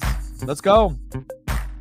I mean, we're not going to be a team that's going to hit 5 runs, 7 to 10 hits, early. We might be able to get, 3, 4, 5, 6 runs at some point. But again, we are a very good 8th and 9th inning team. It definitely, the Mariners players aren't really doing the fans any favors, giving us, these type of heart attacks and a lot of stress because we don't get anything for like 7 innings, and then we have to pray that we can get something in the 8th and the 9th. But luckily for Seattle, they have been pretty clutch late in games this year. 39-30 record, 23-11 at home, first place in the AL West. Best record at this point in the season that we've had in 20 plus years. So even though we strike out a lot and we don't score a lot of runs or get a lot of hits, we're still getting it done. Not pretty, but we're getting it done. And out of all the 10 teams that are above 500, we might be number 10 or number 9, ranking wise, but hell, we're still, one of the top teams. And again, it's not pretty, it's ugly sometimes, but at the end of the day, if we can make the playoffs and win the AL West and we're hot and healthy going into the playoffs, anything can happen. We could overachieve and make it to the ALCS. I don't know if our team's good enough to make the World Series this year. We'll see if the Yankees fade after the All-Star break, like Army thinks that might happen, but Orioles, the Guardians, those aren't going to be easy. The Royals are going to be pretty good too. So we'll see that 3-team race with the Twins, the Royals, and the Guardians. And we see where that goes. We'll see if Texas can get above 500. And then obviously, we'll see what happens with Baltimore and New York. Still got a long ways to go. We're about a third of the way through the season at this point. There we go. Nice punch out. Gavin Sheets, sit down. Let's go to the bottom of the 6th. Let's get some fucking hits and runs, huh?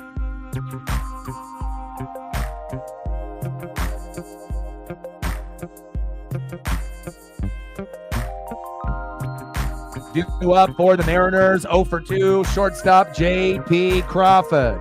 Batting second, 0 for 2. Third baseman, Hollywood Josh Rojas. And let's stay with the theme, 0 for 2 with a K. Center fielder, Julio Rodriguez. Come on, baby. Where's that electricity when we need it in the lineup? And like I mentioned multiple times in the stream, make sure you guys are taking care of your mental health. Addiction, depression, anxiety, these are things that, people go through on the daily, including myself, or I have in the past. So if you feel like you're slipping a little bit into the darkness, make some minor adjustments to your daily routine. And if you don't have a daily routine, get one. Exercise, eat better, go for a walk. Listen to music, hang out with friends. You'd be really surprised if you make those minor adjustments, you can win the day. And instead of, getting low and getting down and kind of feeling off and feeling that, I don't have this, I don't have that, instead of worrying every day about the shit that you don't have, be fucking thankful for the shit that you do have. You have a roof over your head. You got people that love you, and understand that, of course, there's a lot of things out there that people want.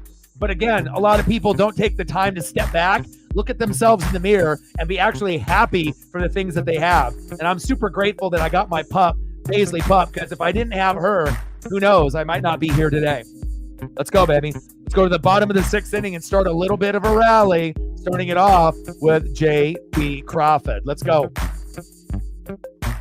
Cal Raleigh, are you going to be the hero again? 3 games in a row? Let's go, baby.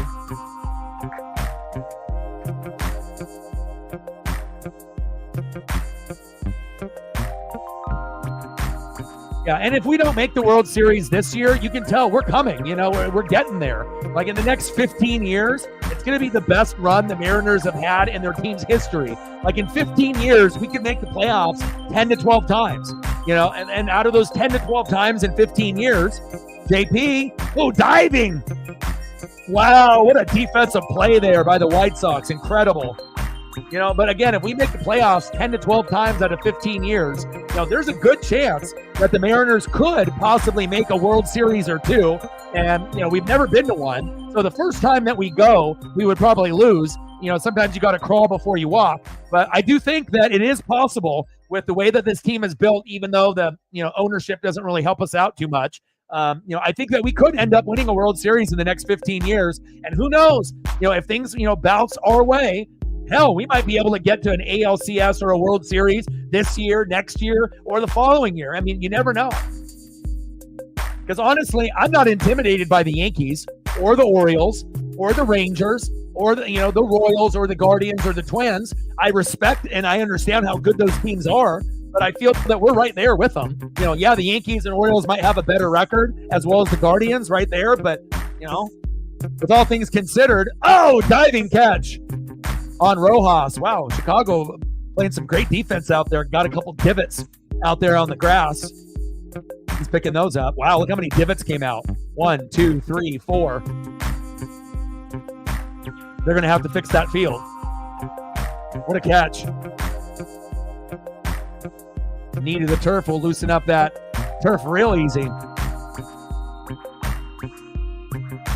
Yeah. Well, again, I'm 42 and I've been watching since 1985.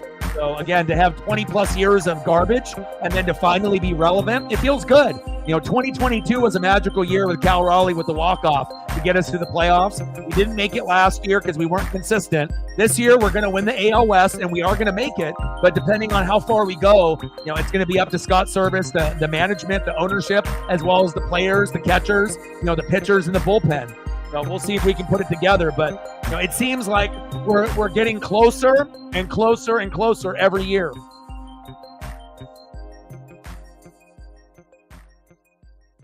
I think ALCS is definitely possible. Julio, 3 up and 3 down. End of the 6th inning. Got to go to the top of the 7th. Only 3 hits total from Seattle, 2 from the White Sox, 5 combined. 0 runs, 2 hits, no errors for the White Sox. 0 runs, 3 hits, 0 errors for Seattle. And obviously the pitching was pretty good for Cannon and Bryce Miller. Bryce Miller, 6 innings pitched, 1 hit, no earned runs, only 2 walks, 7 Ks, 80 pitches total, 3.53 ERA. Cannon, 6 innings pitched, 3 hits, no earned runs, 1 walk, 6 Ks. So 6, 7 Ks, 13 total. I wouldn't say it's a pitching duel, but again, some of these base hits have been robbed by good defense, but we haven't really seen any team be able to collectively get like 3 guys to hit back to back to back. And at some point or another, that's what you're going to need to be able to get a clutch RBI, unless you're going to get a solo dinger and all you need is 1 pitch and 1 swing. But we haven't seen that pitcher swing just yet. Let's go. End of the 6th inning, 0-0 White Sox and Mariners. And I feel that maybe Cal Raleigh will be the hero again. He's got the most hits out of any player from the 7th inning on to help us tie or win the game. So again, we got the most clutch player in Major League Baseball past the 7th inning in Cal Raleigh. Won the last 2 games for us in a dramatic fashion, and maybe he'll do it again. See who's up here for the White Sox. And that's why you can't take an opponent for granted, even though they're the worst team in baseball. They're 17-51, they're 5-28 on the road. But again, if you take them for granted, like any team in sports, NBA, NHL, NFL, or MLB, if you take them for granted and you play down to the competition and play down to their level and you're off, you could easily lose. And if we didn't have miraculous comebacks, we would be down, 2 games. And think about that. If we didn't have Cal Raleigh, we might actually get swept by this team. It doesn't mean that we're a terrible team, but again, we need to be better overall. And hopefully we can end up doing that here tonight. Next up for the White Sox, in the 6th hole, in the 4 hole, shortstop Paul DeYoung.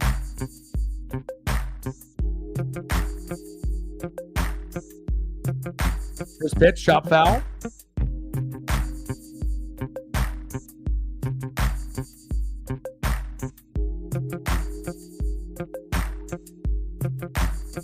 Yeah, I would put Julio back down in the batting order. 100%. You have to punish guys that aren't doing well. It's like, when you have guys like Hollywood Rojas was in the 9 hole batting 350, you move him up, into the 2 hole or in the 3 hole. You got to move guys up when they're doing well. Ty France started off in the 7-8 hole, then they moved him up to the 2, 3, 4, 5 hole. You got to move guys around. You just can't be complacent and just, stick a guy in the same spot over and over and over again. Like when we had JP, Polanco, Julio, and all of them are batting like 150. And then you got Hollywood Rojas in the 9-hole batting 350, and Service is an idiot just keeping them there. We got to make sure that you're moving guys up, because you have to understand, if you're batting in the 9-hole, you might only get 3 at-bats. But if you bat in the 1, 2, or 3-hole, you're going to get 4 or 5 at-bats. So you want to make sure you're giving yourself the best advantage to be able to get a base hit. Why would you keep a guy in the 9-hole if he's batting 350, where he might only get 3 at-bats or 4, when a guy at the top of the order might get 4, 5, or 6? I mean, common sense, right? But again, a lot of these managers, they like to be able to keep the guys in their, specific spots. I don't know if it's an ego thing or whatever it is, but I definitely agree with that. I think Julio needs to go down in the lineup. I think he's going to be the best player that he can be in the 6-hole. And to him, that might be a downgrade, and that might hurt his ego a little bit. But again, you're not a fucking superstar this year. You're struggling. So for you to get back on track and to get back to earn the 3-hole, if that's where you want to be, you have to earn it. And I think the Mariners will play better with him lower in the lineup. Throw to first, 1 away, and it might help those guys later in the lineup, either in front of him or behind him. So I agree.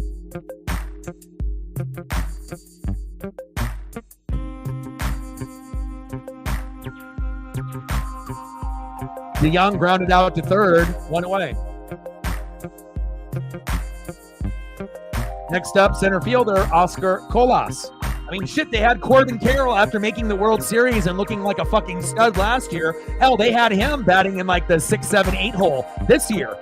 So again, as long as you don't have an ego, if it's going to help the team, take the ego and push it to the side. And if it's going to help you get more home runs, more RBIs, less pressure on you, if you can't do it, if you're in the top 3 in the order, bat in the 6-hole, and let's see what you can do. Because I honestly feel if we do move Julio to the 6-hole, he'll start hitting home runs.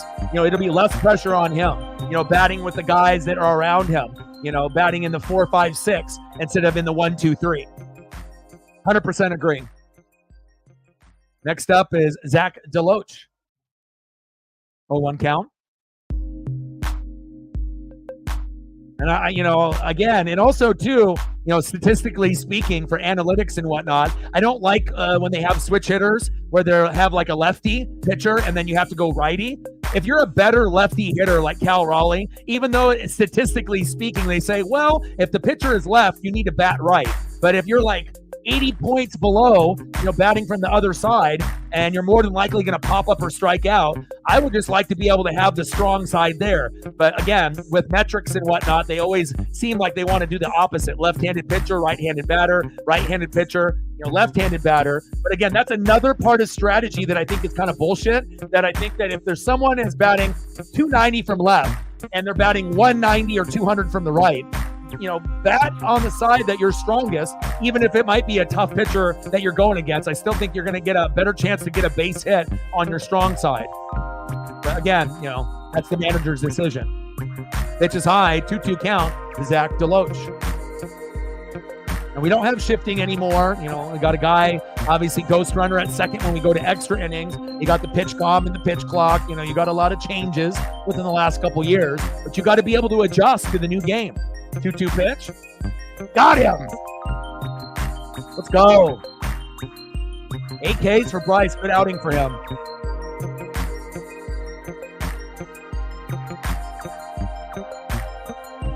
Here we go. 8, 9, 10 Ks is what we want out of Castillo, Miller, Kirby, Gilbert, and Wu.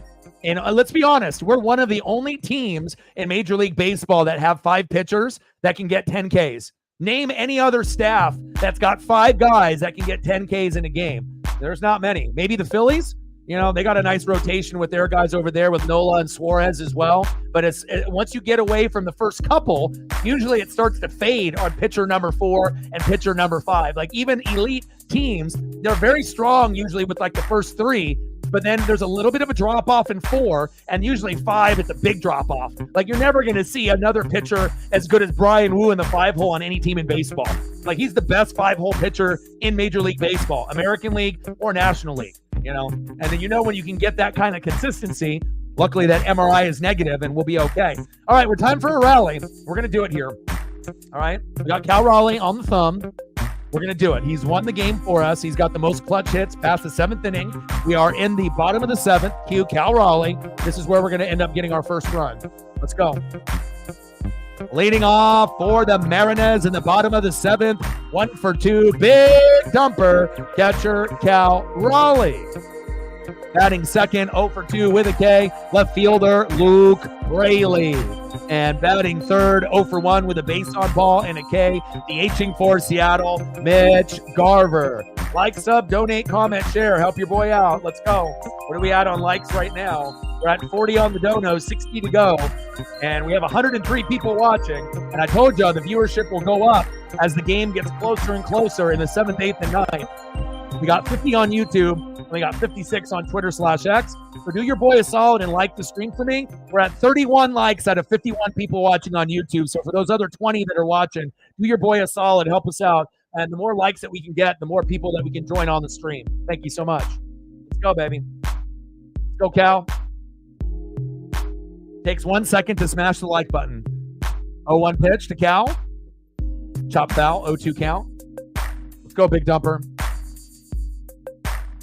You've been the hero for us when we were down 4-0 on Monday. Got 4 runs in the 8th. And then Cal Raleigh, big dumper with a grand salami in the 9th. We won 8-4. And then yesterday, we were down 3-2, getting our ass kicked by this shitty team, the White Sox, the worst team in baseball. But again, Cal Raleigh with a big RBI late, bringing in 2. And then we ended up winning yesterday 4-3. Late game heroics. 0-2 pitch. Pitch is outside, 1-2 count. And Cal Raleigh is the number 1 hitter in Major League Baseball past the 7th inning with clutch hits that end up in an RBI or a home run. He normally doesn't, swing at 3-0 pitches, and he's starting to add that to the repertoire. And again, we need Cal Raleigh to be, that guy, especially since Julio isn't there yet. 1-2 pitch from Cannon to Raleigh. Got him. Struck him out. Nice pitch by Cannon there. We'll have to try to get you back in the lineup in the 9th. Nice job by Jonathan Cannon. We're not haters here. What's Cannon's stat line?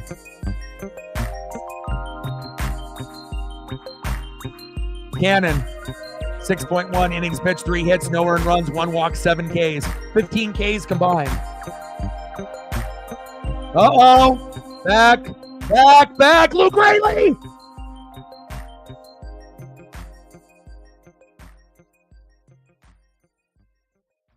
I told y'all we were getting something this inning. There we go. I wanted Cal to start it off. But hey, Luke Raley says, don't worry about it. I got great work ethic as well. Luke Raley with a solo dinger. 1-0 Mariners. Let's fucking go. Yes, sir. Told y'all, man. We are a late inning type of team. We will make the rally late in the 7th, 8th, and 9th, and we are one of the best teams late. And it sucks, when you get no production in the 1st inning through the 6th inning. But you best believe if you play the Seattle Mariners in the 7th, 8th, and 9th, we will fucking wake up. And here we go. 1-0 Mariners. Fuck yeah. Let's go. Let's go, baby. I told y'all, man. I'm not going to get everything right all the time, but again, when you watch this team as often as I do and the people in the room, I've been watching since 1985. I watch every game from beginning to end. And again, you can kind of feel it depending on the order and how things are going to go. And thank God that we got something out of Luke Raley there. Let's fucking go.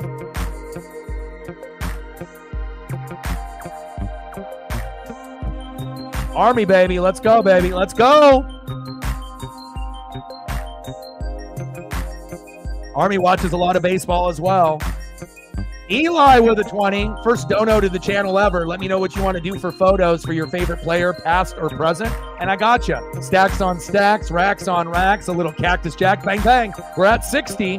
40 more to go to hit the goal. We got 108 people in the room. Eli, I appreciate you. First dono to the channel, and it definitely means a lot. Thank you so much. Appreciate you. Lauren in the building. What's good? Garv, throw to first, 2 away. There we go. And sometimes it's just like instincts, it's instinctual, where you just kind of have a feeling that this is going to be the inning. But again, we're very good in the 8th and the 9th, but we were due for something. And if we can't get back-to-back hits to be able to drive in an RBI and move guys over, then we are going to have some type of person to step up for us. It's been Cal Raleigh the last 2 games. His best friend, Luke Rayleigh, today. Let's go. Next up, right fielder, Dominic Canzone.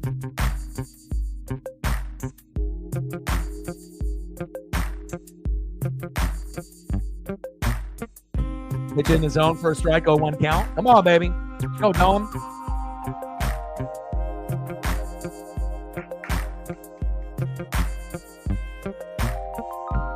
Lazy swing by Dominic Canzone, behind in the count 0-2. Come on, man. You're 2 for 2. Double and a single. Be patient here. Come on now.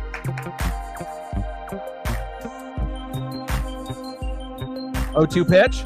Pitch is high. 1-2 count.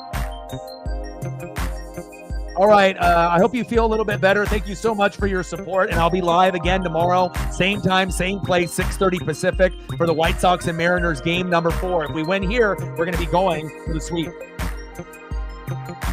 Dom.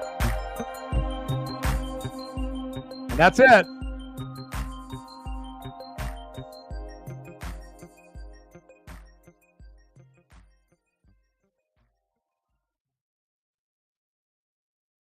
Nice job, Luke.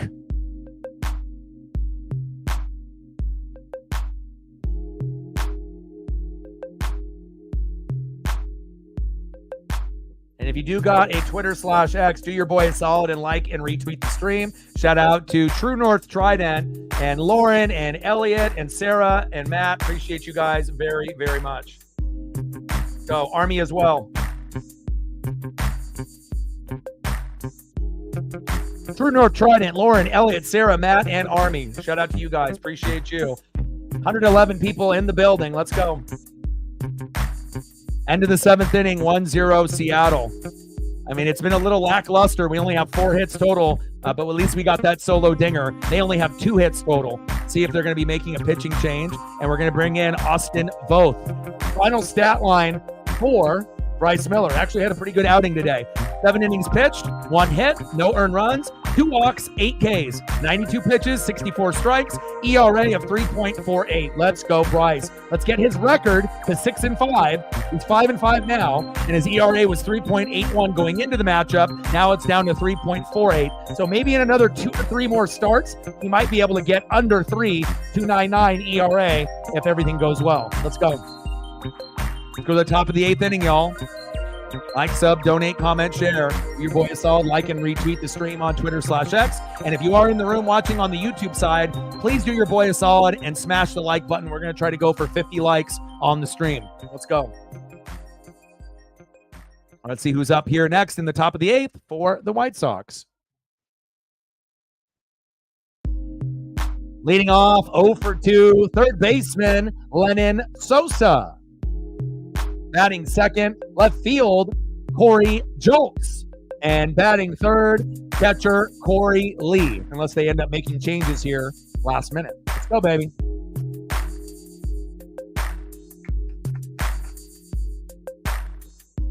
All right, I got you. I got you. That was one of the best days of my life, no lie. You know, and I might not have the channel here today, you know, if I didn't meet Ken Griffey Jr. when I was 7 years old. It was 1989 in his rookie year. And again, it was probably one of the best days of my life. And I remember it like it was yesterday. Still got the Don Russ rated rookie. I didn't have the upper deck card when I was a kid until later on in life. I did have the Fleer, but I always thought he looked like a pimp. You know, he looked more pimp, and I thought the card looked cooler, you know, because in the 80s and 90s, it was all about purples and windbreakers and like cool colors. Amazing signature. And then I met Koufax, obviously my dad's hero, being a Dodger fan since the 50s when I was 10. And me and my dad still try to go to games to this day. And I'll get you some Seahawk photos of Pete Carroll and Kenneth Walker III once we end up going into the commercial break. I appreciate you, Eli. First dono to the channel, and hopefully it won't be the last. 0-2 pitch. Say goodbye to Sosa. Bye-bye.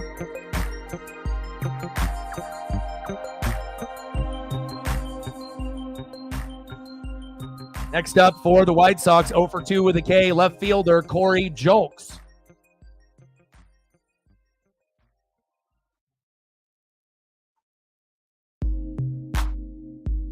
It's more sentimental value. It is from the rookie season. If I got it graded, it wouldn't grade a 9 or a 10. There's a little bit of corner wear on 2 of the corners, not like damage like horribly, but it would only grade like an 8. So it's not really something that I would need to get graded and whatnot. But it's worth probably about 100, 100, 150, around that range. But sentimentally, for me, it's not like I'm ever going to sell it. Even if someone offered me like 300 for it, it's a clean autograph. Ken Griffey Jr. to me is got one of the cleanest autographs in sports. If you actually look at his signature from when he was a rookie, even to this day when he signs for the card companies, he always takes the time to sign Ken Griffey Jr. And I really do appreciate that. You see a lot of athletes nowadays that sign so much, like LeBron James, LJ23. I would be crushed, if someone autographed my card that way. It's a lazy way to sign, and again, it's not worth a whole lot, and I got autographed photos, autographed baseballs, I got all kinds of stuff, but, just meeting Ken Griffey Jr. and Ken Griffey Sr. when I was 7, it definitely changed my life forever. 2-2 pitch, big swing and a miss, Corey Julks, see you later. 2 away. Sosa, bye-bye. Julks, bye-bye. Next up, 1 for 2 with a K, catcher Corey Lee.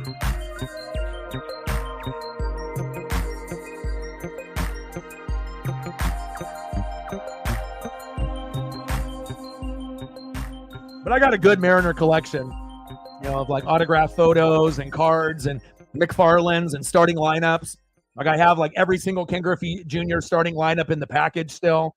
I got like 10 or 15 of them every year from 1989 to they ended in 2000. And then 2001 McFarland took over and big swing and a miss behind in the count 0-2. Yeah, and he didn't do steroids. I mean, imagine if I was a Giants fan and Barry Bonds was my hero, or Jose Canseco or Mark McGwire or one of those guys, Roger Clemens, you could have a love for a particular player, but I'm just really happy out of all the people that I ever met in my life, that I actually met someone that was clean, that didn't do steroids, that didn't cheat, had 10 amazing years, right, of baseball, then had 10 years of injuries, got fat, right, came back to the Mariners, couldn't really hit anymore, retired. I'll take that. I'll take someone getting a little chubby and walking away from the game rather than someone having 800 home runs and being a cheater. Big swing and a miss. Got him. There we go. Nice job by Austin Voth, baby.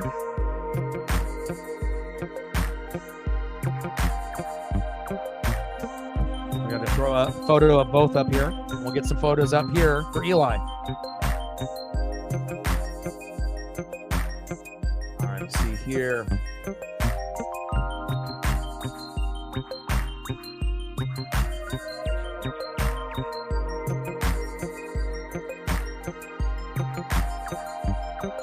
Go to the bottom of the 8th inning.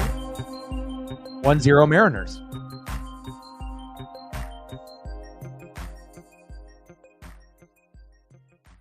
And anyone that ends up donating to the channel, I will be able to throw up HD 4K photos of your favorite thing, whatever that may be. Sport related, music related, wrestling related, whatever. I got you.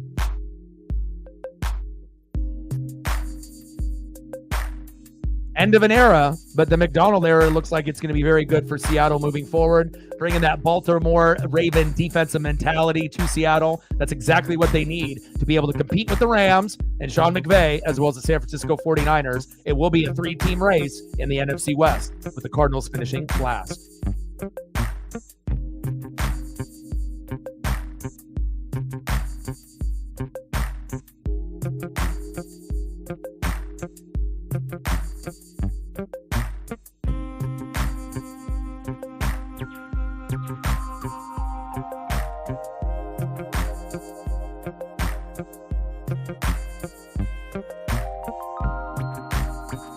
If I can squeeze in these Kenneth Walkers here for you real quick too. I'll do some at the next commercial break as well. Appreciate you very much for your first dono to the channel. Thank you. I'm always going to be working hard. Lots of button clicking and a lot of effort goes involved since I have to produce the show on my own. I don't get any help, Here we go, baby. Appreciate you. I'll get you a few more once we go to next break. All right, 1-0 Mariners. Next up for Seattle, Tyler Locklear. Yeah, baby. There we go. Nice base knock for Locklear going to left field. Single to left. Let's go. Hell yeah. Nice job, Tyler. Next up, 0 for 2 with a K. Second baseman, a two-way player that can play defense as well as offense, Ryan Bliss. Let's bring that electricity. Let's move that runner over. Let's go.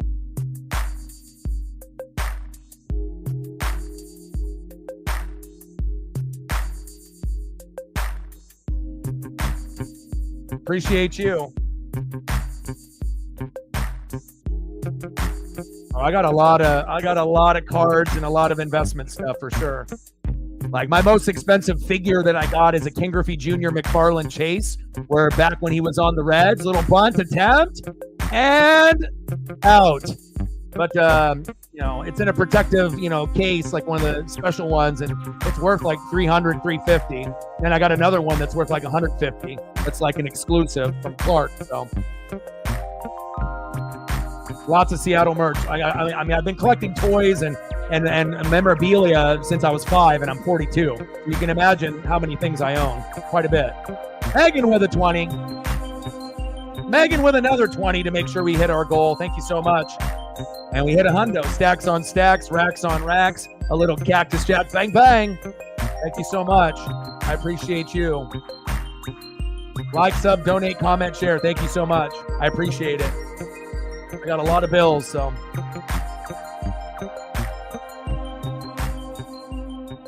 Okay, no problem. And again, some streams will hit 100, but our single highest donation on the channel is 1,300. So, we're not child's play here. We definitely, put in a lot of effort. There's a lot of film. There's a lot of reading, and we got some great fans that want to support the dream. So I really appreciate you guys very much. JP Crawford chops that one foul.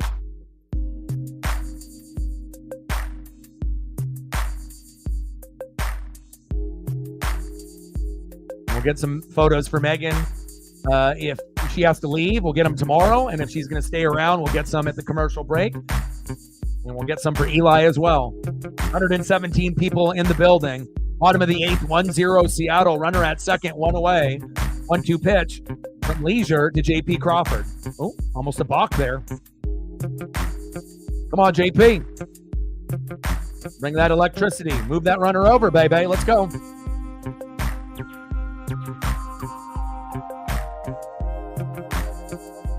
1-2 pitch. JP. Oh, Robles, what a catch. Fuck, in a double play. Oh, if it just would have went over his head, we would have been able to get maybe one more run that inning. But great defense by the White Sox today with diving catches in the infield and the outfield. What can you say? Sometimes, a team is going to do that to you. But thank God for Luke Raley to come up big. All right, let me see what else I can do photo-wise here for the two of you here real quick. See if I can squeeze out another Kenneth Walker here. And then anything else that you specifically want, Megan? Anything? I mean, pretty much what I'm putting up with Pete Carroll and Kenneth Walker III. You guys are both Seahawk fans, so I appreciate that.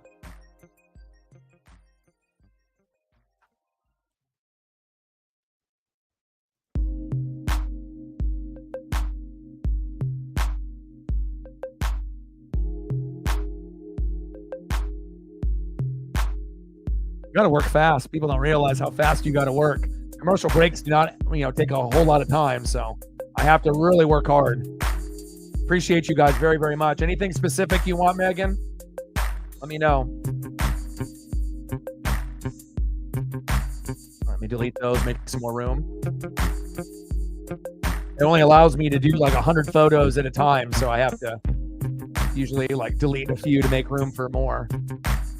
Appreciate the two of you guys very, very much.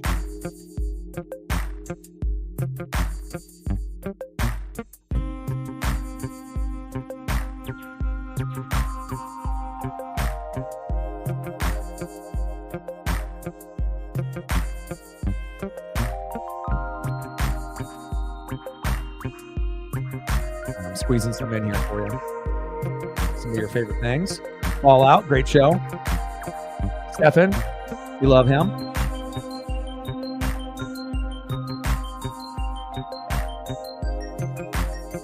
If you haven't watched Fallout on Amazon Prime, do it. It's fantastic. 10 out of 10.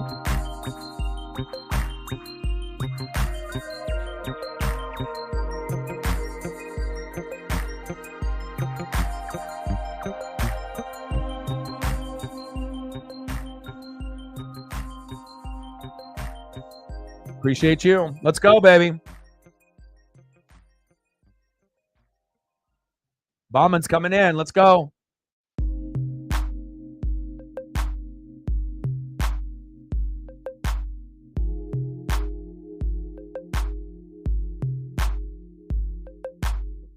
Just like that, first pitch, Luis Robert Jr. pinch hitting home run. You fucking kidding me? Are you kidding me?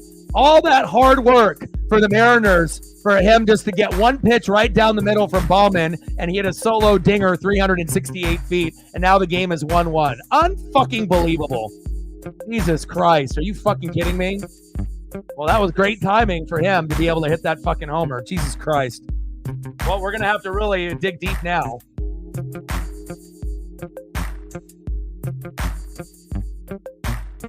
Fuck. Well, yeah, I'm going to use him, on my thumbnail every time. All 4 streams are going to have him on the thumbnail because he's the best player. So, damn you, Luis Robert Jr. Next up, first baseman Andrew Vaughn. We're again, another game that is going to peak, and we're probably going to get a pretty good audience because, again, every game, we've either been down or it's been very close. We got 110 people here in the room, and if this one ends up going bottom of the 9th, we might be able to find a way to win, or it might go 10. We'll find out. But every game has been close. 2-0 pitch. Vaughn. Fuck.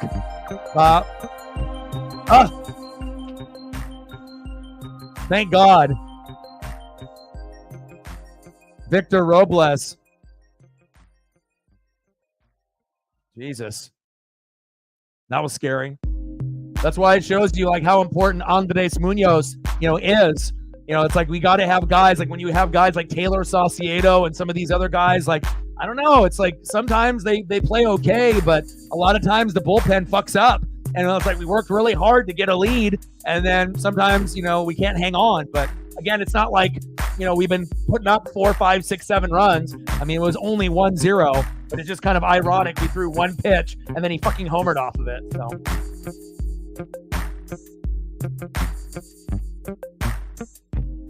Pitches outside.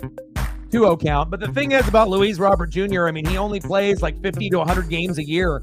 Do we really want to throw up, and give away 3 top 100 prospects for a guy like that? I don't know. 2-0 pitch. On the corner for a strike, 2-1 count. But it shows you how you can be in firm control and have all the momentum, and then you bring in a new pitcher, and then in a matter of a minute or two, everything that you worked for down the drain. 2-1 pitch. We got to make sure we don't give up more than that. That's it. And then we just got to make sure we get 1 run here in the bottom of the 9th, and we can still win 2-1. So I don't like Bowman closing for us. I don't really like a lot of the guys that we have in the bullpen, if I'm being honest. If we had Matt Brash, we would probably have an additional 5 or 6 wins because Brash could go the 6th, the 7th, the 8th, or the 9th. And we don't have Santos either. But I'm not really a big fan of a lot of the guys that we have in the bullpen or Los Bomberos. I feel like a lot of them choke. They're not very good. Sometimes they'll play good if they only need 1 out. But if they're going to go in for 3 outs in the 9th, and it's not Andres Munoz, I mean, count your blessings. I hope it works out, but more times than not, it's not. Top of the 9th, runner at first with 1 out. We're in good double play situation form as Cal gives him a little smack there. Let's go. Next up, Paul DeYoung. We can get a good double play here and end the inning. At least the top of the 9th. Let's go.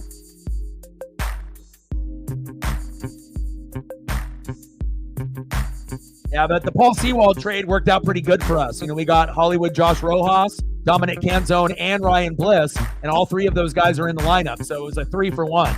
And Sewald it's still a decent, pitcher, but again, him and Eugenio Suarez aren't, really doing the greatest, over there in Arizona. Seawald better than Eugenio. 1-0 pitch to DeYoung. Big swing and a miss. 1-1 count.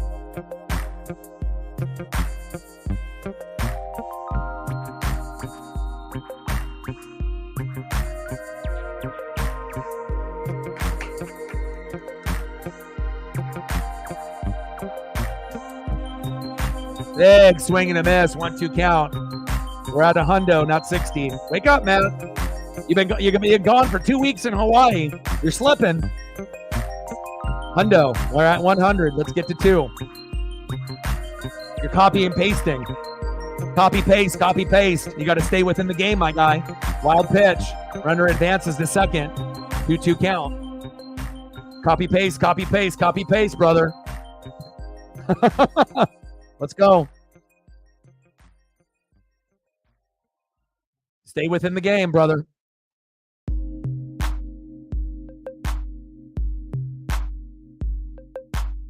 Top of the 9th, 1-1 White Sox and Mariners. Runner at second with 1 out. 2-2 pitch to Paul DeYoung. Big swing and a miss. Got him. 2 away.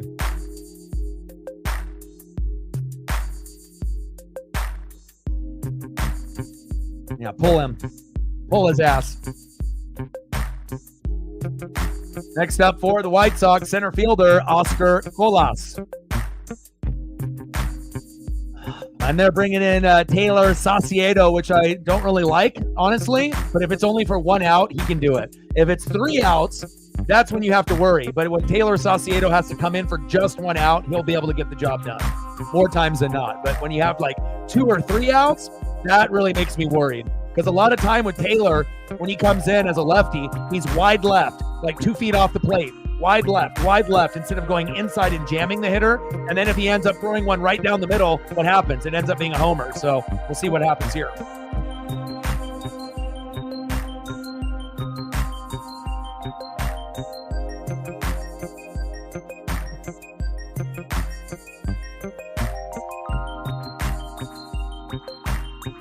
Let's go, baby. Top of the 9th, 2 outs, 1-1 White Sox and Mariners. 0-2 with a K, Oscar Colas.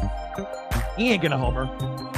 We'll be able to get out here, and then we'll go to the bottom of the 9th, and then hopefully we can find a way to win in the bottom of the 9th or in the bottom of the 10th.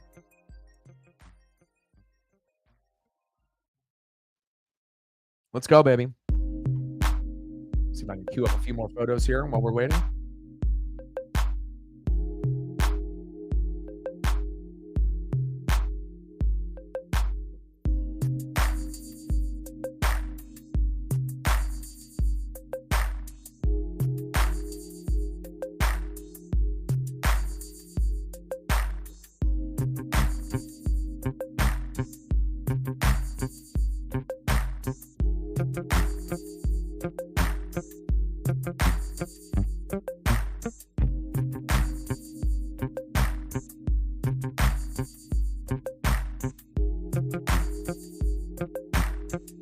All right, baby. Let's go, Mariners. Finish strong.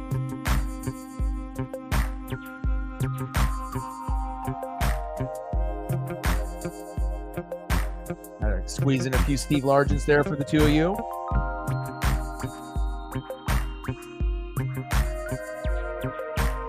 Mendick is in for Colas.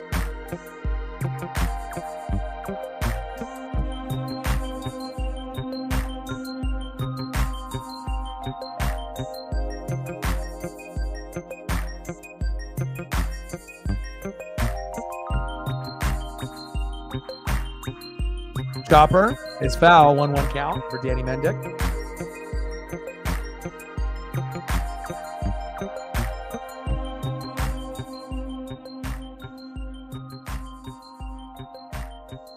Come on, Sauce.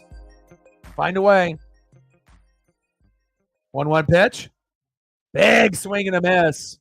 There we go. There we go. 1-2 count, 1 more pitch right here.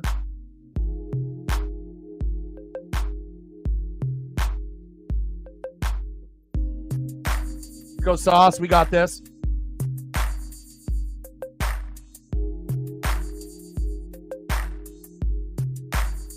.216 average, 2 home runs, 6 ribbies in 2024 for Danny. 1-2 pitch, Sauce. Chop towards first base foul, 1-2 count. Come on, Taylor.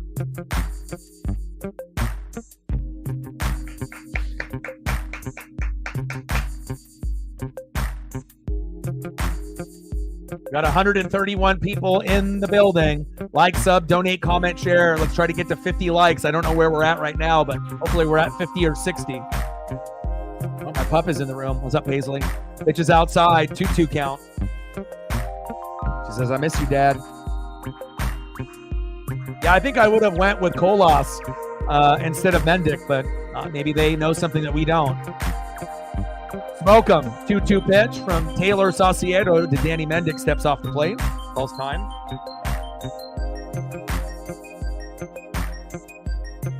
Seager with a 3-run blast. 3-1 over the Dodgers, the Rangers. 2-2 pitch from Taylor Saucedo to Danny Mendick. Chopper, right back to Taylor. Here we go. Here we go. Bottom of the 9th inning. Let's win this fucking game, huh? Let's win this shit. Who's going to be the hero? You already know. You already know who the hero is going to be. We had a hero with Cal Raleigh in game 1 and game number 2. Let's see who's up next for the Seattle Mariners. And it plays perfectly for us to win the game. Leading off for the Mariners, 0 for 3 in the bottom of the 9th. Third baseman, Hollywood, Josh Rojas. Batting second, 0 for 3 with a K. Let's go 1 for 4. Center fielder, no fly zone, Julio Rodriguez. And batting third, the hero, the man that has the most clutch hits in the 7th inning and beyond, big dumper, catcher, Cal Raleigh. Let's go. Let's bring that electricity. Let's end this fucking game. Let's go, baby. I'm ready. Paisley's ready too. Are you ready? My pup is ready. Let's go. We probably would have a better chance with Raleigh walking off than Julio, but you never know. Julio doesn't really come up big late in games for home runs. It's more like base hit, So maybe, we can get, maybe Rojas will get out. Julio will get a single, hard hit single into right field or center field, and then Raleigh can just end the game. Hopefully.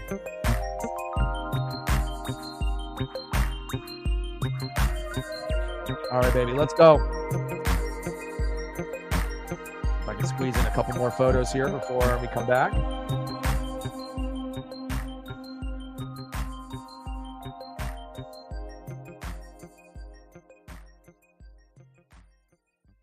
Appreciate you, Eli and Megan. All right, here we go. Hollywood Josh Rojas coming up.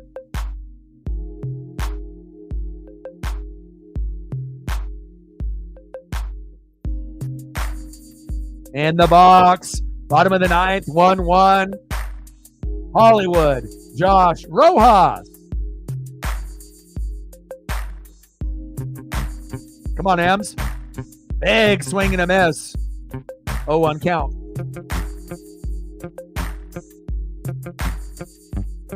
And if you're just tuning in the bottom of the 7th, Luke Raley homered to right center for a 1-0 lead. And then they ended up pinch hitting for Luis Robert Jr. in the top of the 9th. First pitch, gone, 368 feet to left. And we're at 1-1. That is pretty much the game. 1-1 pitch. Big swing and a miss for Rojas. 1-2 count. No, Steve Largent. It's all Steve Largent old school photos from the 70s and 80s. That and Kenneth Walker III before that, like a few minutes back. Pitch is high and outside out of the zone. 2-2 count to Rojas.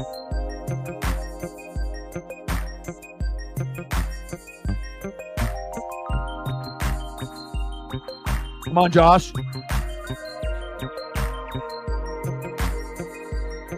And there goes Rojas. Didn't really think that he was going to be the guy that was the hero. He was kind of like Jared Kelenic, really hot for the first, Kelenic was hot for the first 50, 60 games, the only player really batting 300, and then he kind of nosedived. Rojas was very good, in like the first 30 games, but in the last like 20 or 30, he's been a little cold. but that's all right. Next up, Julio Rodriguez. Let's go, baby. Try dance up. Show me something. First pitch to Julio. Chops that one foul. 0-1 count. Let's go, baby. Try dance up. Let's go, Julio. Can you tell I like Julio a little bit? Let's go.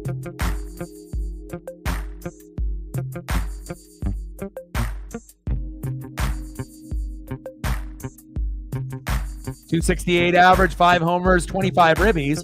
You know, if he was having a Julio normal type of season, he'd be batting .290 to .310 with like 15 homers and 40 ribbies at this point, but he's behind the 8 ball.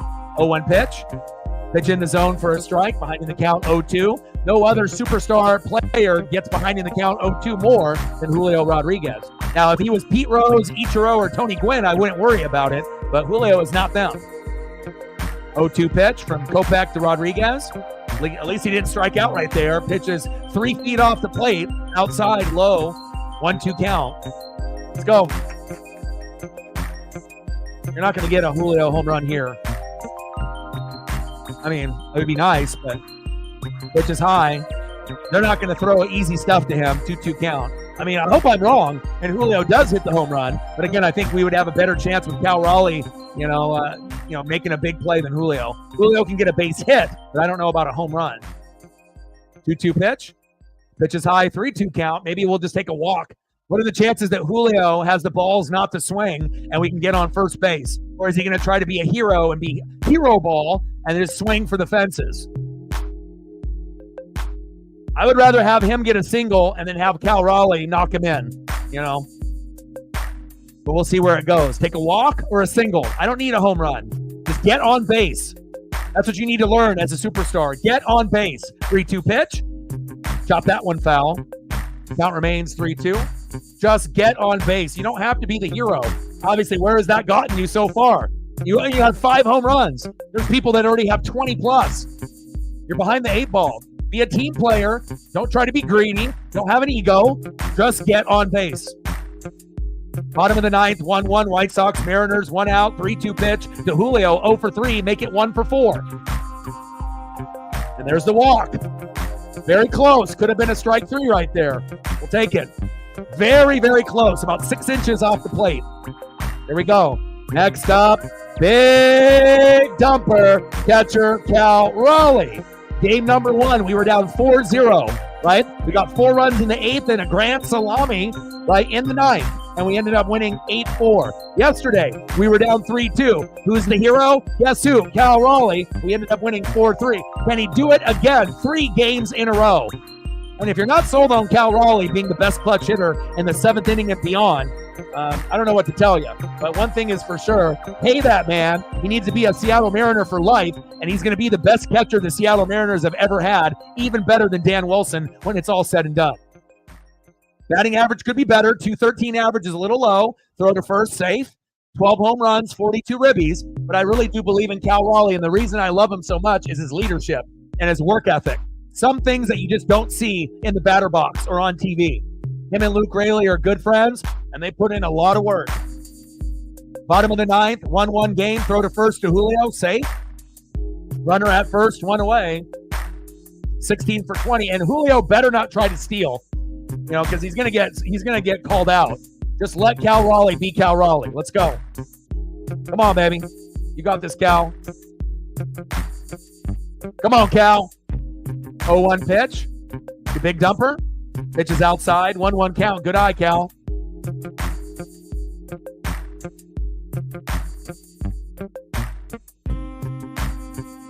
Let's go, big dumper.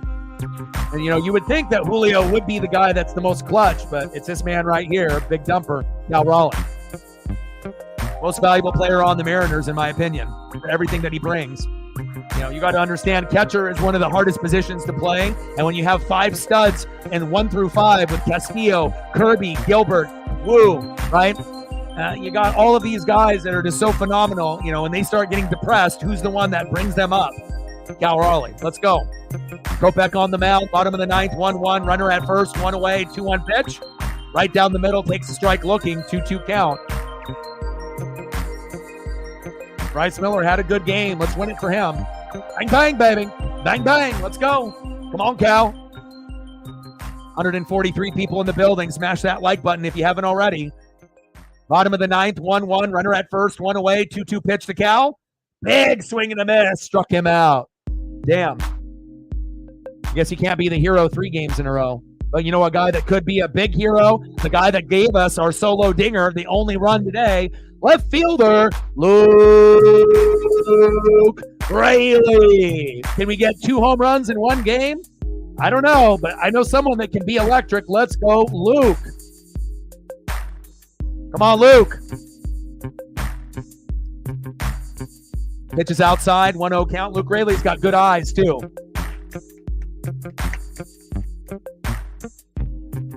Trident's up.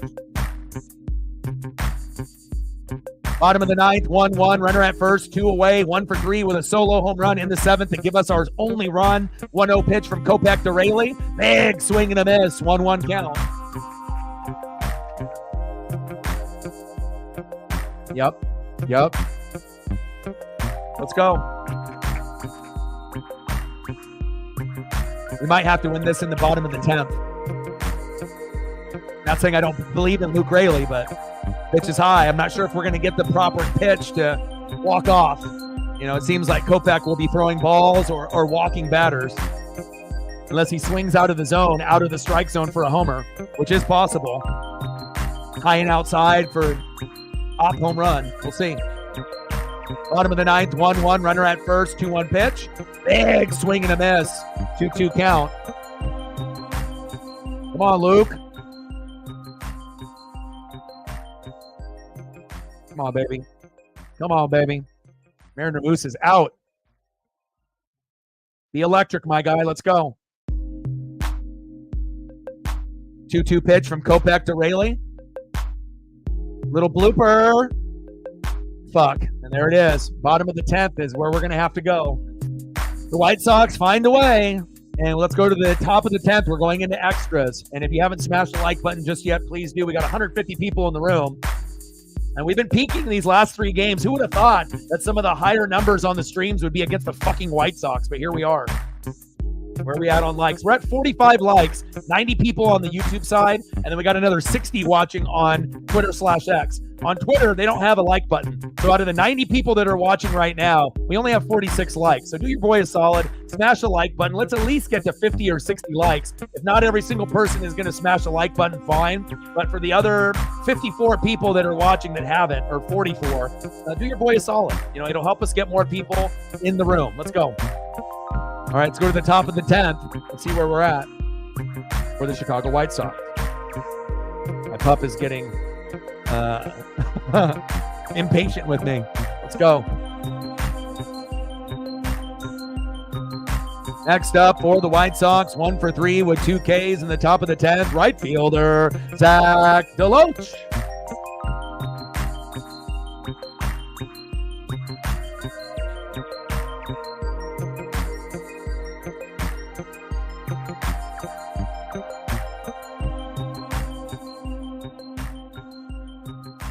Batting second, third baseman, 0 for 3, Lennon Sosa. And batting third, 1 for 3. Oh, we're going to go 0 for 3, Corey Jokes. Let's go, Mariners.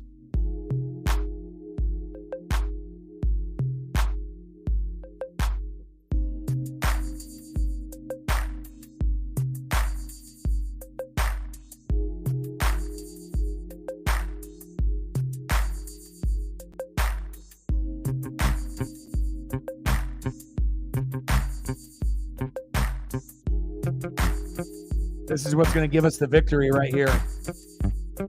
This right here. Let's go. Rally time, baby. And we've been a 7th, 8th, 9th inning team. We got this.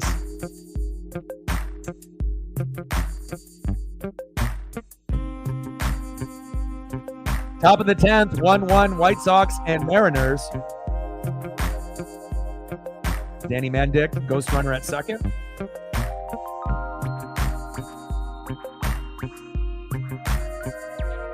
the box, Zach Deloach. Pitch is low and inside for Trent Thornton. 1-0 count. Come on, Trent. 1 for 3 with a single in the second for Deloach. Chopped it off himself. 1-1 count. Hopefully he's okay.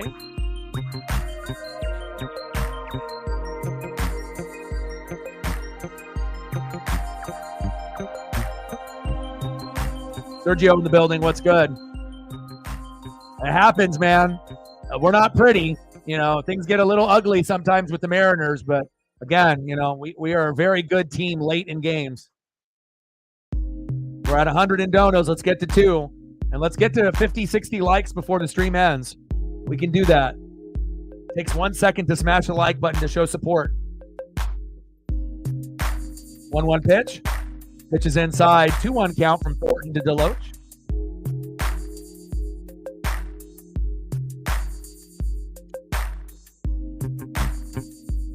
I was thinking that same exact thing. It's like we're connected at the brain. 2-1 pitch. That one's foul. So my pup left the room.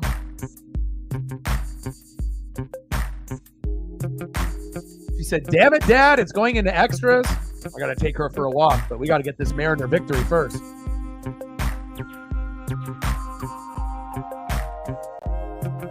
No, I mean, if we already are at this point and it's 1-1, it's not like, 5 or anything like that. We got this.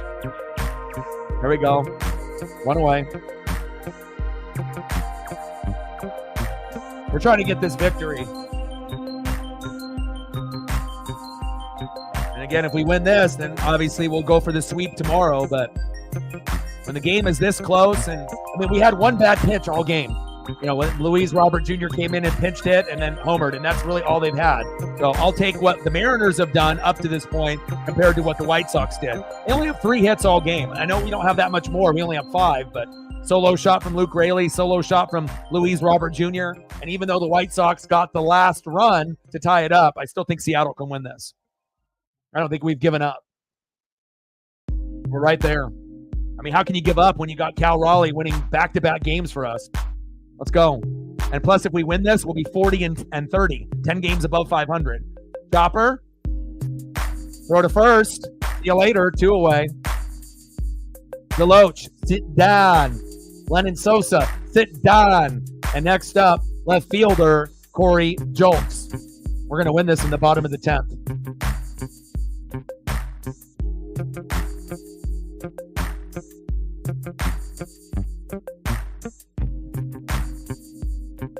He might be taking care of the cats or going on a walk.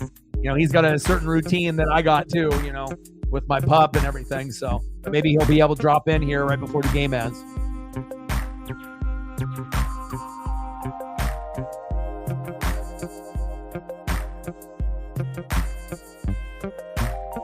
Trident's up. Let's go.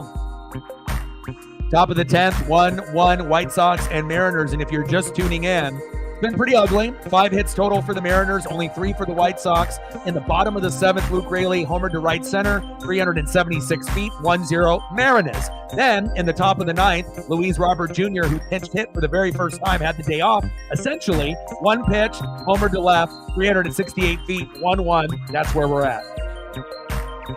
Top of the 10th, 1-1 Sox and Mariners. Runner at third with 2 outs. Andrew Benintendi in the box.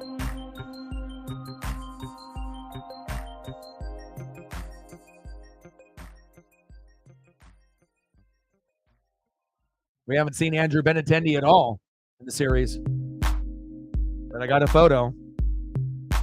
Chopper, foul, behind in the count 0-2. 1 more pitch and we're out of this inning.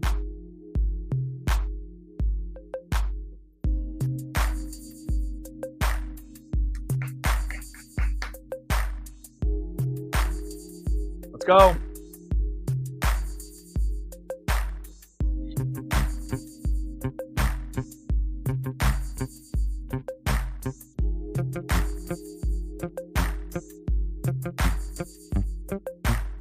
Top of the 10th, 1-1, 0-2 pitch, popped up. It's in foul territory. Get it! Oh, just foul. Nice souvenir for a fan there.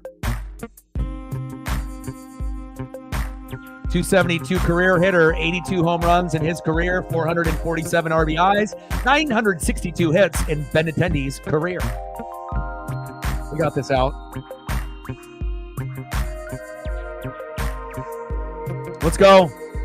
One more pitch. We got it. Strikeout or ground out.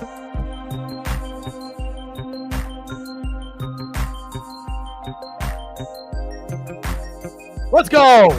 That's what we fucking do. Nice punch out by Thornton, baby. Yes, sir. Time to win the game. Nice job, Trent. It's Lauren's twin, Trent Thornton. Nice job. That's what I'm talking about, baby. Mariner Moose, we're ready now. And like this game got me feeling like this. And then after we win, like this. Let's go. Joe Dirt approved. All right, who do we have up here for the Mariners? Let's find out.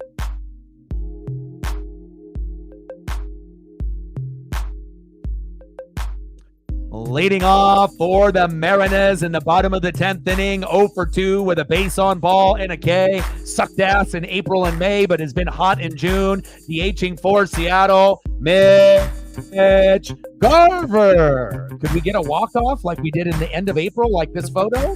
Maybe. Batting second, 2 for 3 in the zone, Dominic Canzone. And taking over for Tyler Locklear, Victor Robles.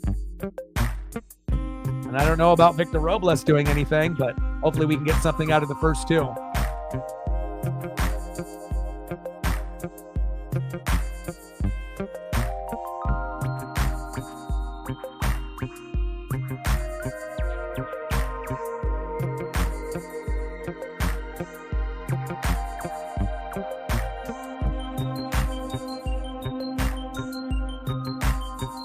Let's go.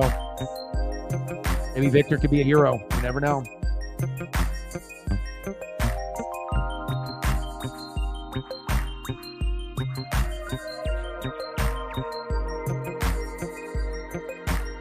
We just don't want Victor Robles hit into a double play and lose the game like we had a few games back.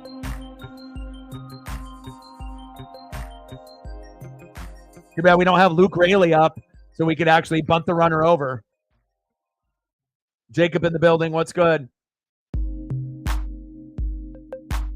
Let's go, baby. Time to win the game. Bottom of the 10th, 1-1 White Sox and Mariners. Got 140 people in the building. What's good? Runner at second. Pitch is inside. 1-0 count.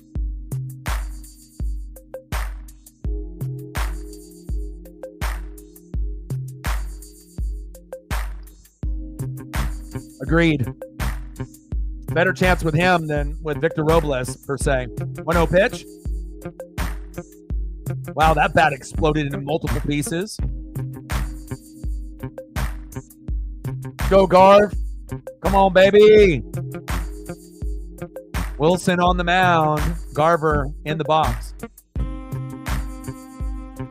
I want to be able to get a Mariner victory. Then I want to be able to go on a walk with my Paisley pup, eat dinner, and then watch Discovery Channel Ghost Adventures. Brand new episode at 10 tonight. That's what I want to do tonight. Ghost Adventures, Mariner win, walk my pup, eat dinner. Let's go.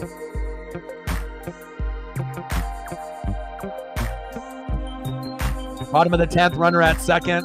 1-1 pitch from Wilson to Garver. Pitch is high and inside. Good eye by Mitch. 2-1 count.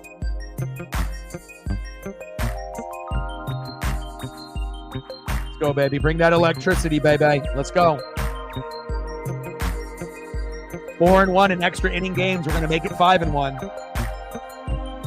2-1 pitch from Wilson to Garv. Big swing and a miss. 2-2 count. This season with runners in scoring position, 196 average, 10 for 51. Only one home run, but it was a good one, and we remember it. Let's go Mariners. Again, he was terrible in April and May, but if you look at his numbers in strictly June, he's been very good compared to what he was in April and May. Garv? Fuck, I thought it was going to fall. Damn it. One away. I thought that was going to carry and drop a little bit, but it did not. One away. Shit.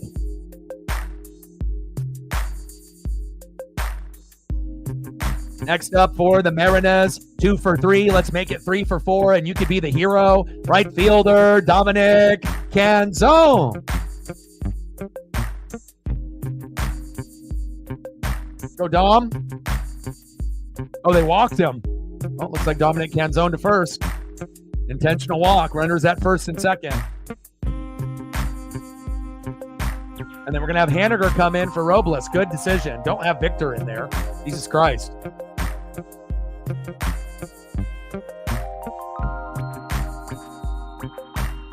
Bottom of the 10th, 1-1 with 1 out. Runners at first and second. Coming into the game to pinch hit, Mitch Haniger. Pitch is inside for a strike. 0-1 count. Let's go, Mitch.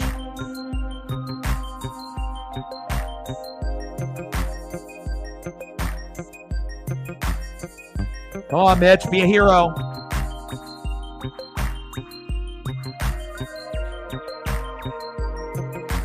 Haniger popped up. Out of play. Behind in the count, 0-2. Come on, Mitch. Let's go, baby. 219 average, 6 home runs. Started off the year pretty hot. Has been fading as of late. But we can still use you as a piece to win this game. Let's go, Mitch.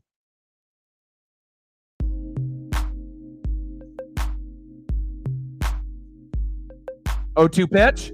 Haniger in the corner. Oh. That could have been game over right there. Damn. Bottom of the 10th, 1-1 White Sox and Mariners. And if you're just tuning in, it's been a very low-scoring affair, as you can tell, right? Luke Raley homered to right center in the bottom of the 7th to give us the 1-0 lead, 376 feet. Then in the top of the 9th, Luis Robert Jr. came in as a pinch hitter. First pitch he saw, boom, home run to left, 368 feet, and we're tied at 1-1. That's it. 0-2 count to Mitch Haniger, everyone's favorite Miach. Let's go. 0-2 pitch, Raley at second.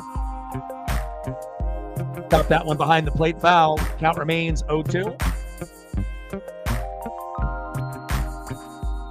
Like, sub, donate, comment, share. Help your boy out. Smash the like button for your boy. We got 92 people watching on the YouTube channel, 60 plus on Twitter/X. We're at 50 likes. If we can get 10 more before the stream ends, that would be great. 0-2 pitch. Haniger, foul. About 10 rows back. They're fighting for that foul ball. Come on, baby. You know what to do. You know what to do. Mariner Moose, let's go. It's rally time. Let's bring that electricity. Let's go, Mitch. Be a hero. Bottom of the 10th, 1-1 White Sox, Mariners, runners at first and second. 0-2 pitch from Wilson to Haniger. Pitch is outside. Good eye by Mitch. 1-2 count. If you would have told me at the beginning of the season that you would be stressed out watching the White Sox series, I would have laughed. But here we are, every single game going down to the wire. And we got a game tomorrow, same time, same place, 6:30 Pacific on YouTube. 1-2 pitch. Pitch is outside by 2 feet. 2-2 count. Come on, Haniger.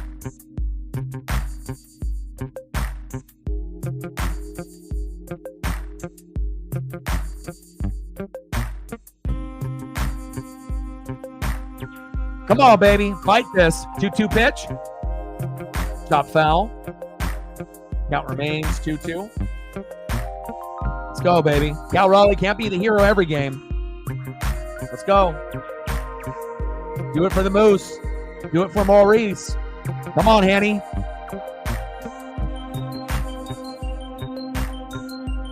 Bottom of the 10th, 1-1 White Sox and Mariners. Luke Raley at second, runner at first as well. 2-2 pitch to Mitch Haniger from Wilson. 2-2 pitch. Haniger! Haniger! Yes! Go! Go! Go!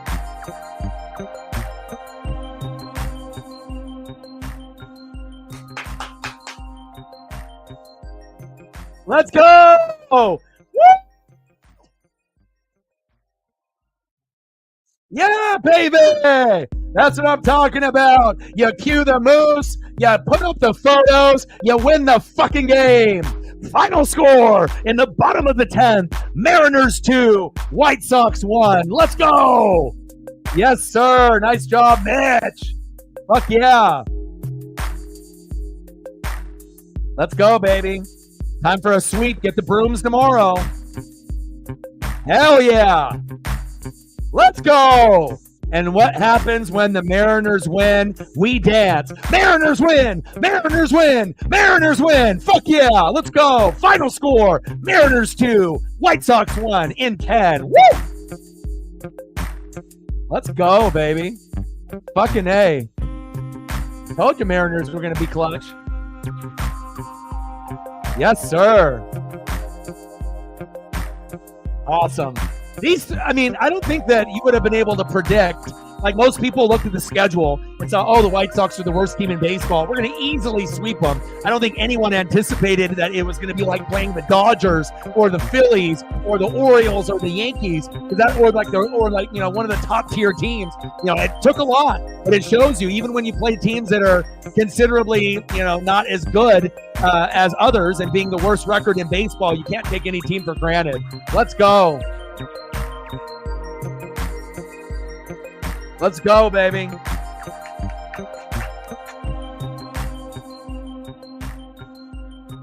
Smash that like button for your boy. We need 5 more to get to 60. What a game. Let's go. My phone is blowing up. Awesome. Anything that you want to see photo-wise, Megan, based off the donos and whatnot? You and Eli definitely held it down. Definitely a very hard-fought W, but you could say that with the previous 2 games. Every game was hard-fought. Game 1, we were down 4-0. We didn't get anything into the 8th inning, and we tied it up 4-4, got a grand salami out of Cal, and we won 8-4. Then what happened yesterday? We were getting our ass kicked. We were down 3-2. Cal Raleigh got a 2-run RBI. Boom, 4-3. We won the game. And then all of a sudden, we're up 1-0. Here comes fucking Luis Robert Jr. Solo dinger off the first pitch late in the game. Tied it up 1-1. And then we had to get Mitch Haniger to come in. And just imagine, right?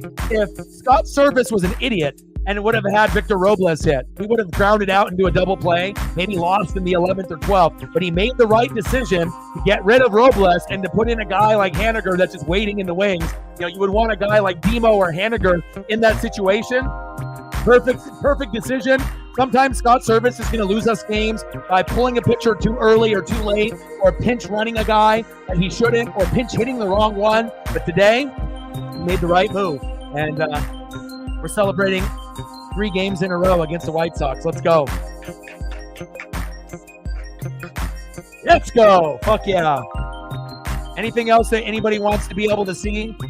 Megan, you got anything that you want to be able to see? I'm not sure if Eli is still in the room as well. But I got to eat dinner, and then I got to be able to take Paisley on a walk. And then Ghost Adventures new episode is on in like 40 minutes on Discovery Channel, and I love that show, so I'll be watching that as well.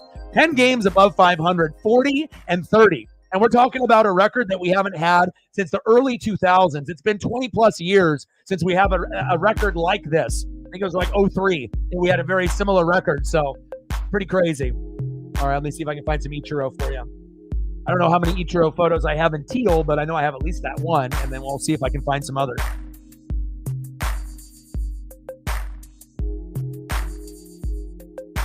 Awesome.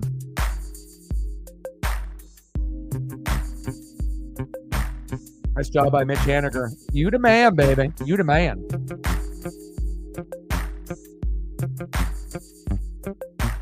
Nice job by the Mariner Moose. It's rally time, baby.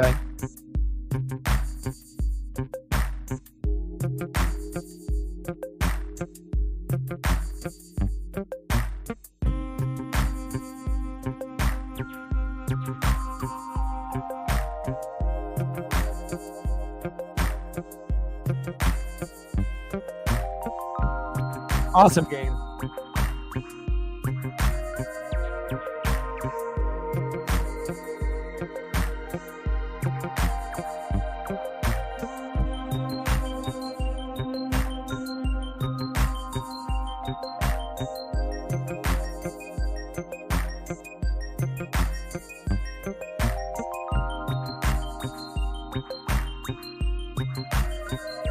Yeah, unfortunately, there's not very many pictures of Ichiro in the teal.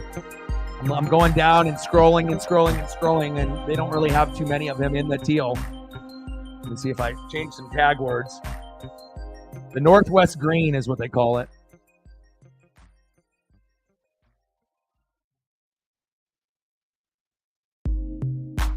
But I might be able to find a few that are not going to fit the screen, but will still work. See, I found one more.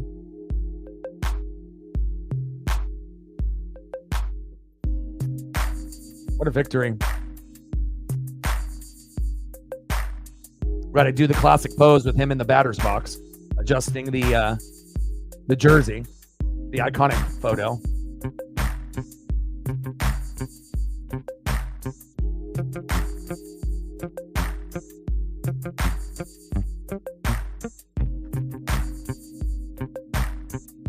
All right, let me dig deeper with another tag word. Should open up a few more options for me. There we go.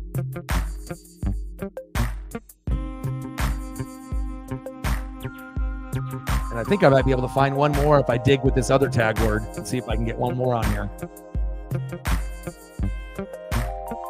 It's like sometimes just putting Ichiro and, you know, Northwest green or teal jersey, it's only going to bring up so many options. And sometimes you got to put in a few additional tag words, and then sometimes others will pop up. There we go. Nice camera angle there. Maybe I can get one more, maybe.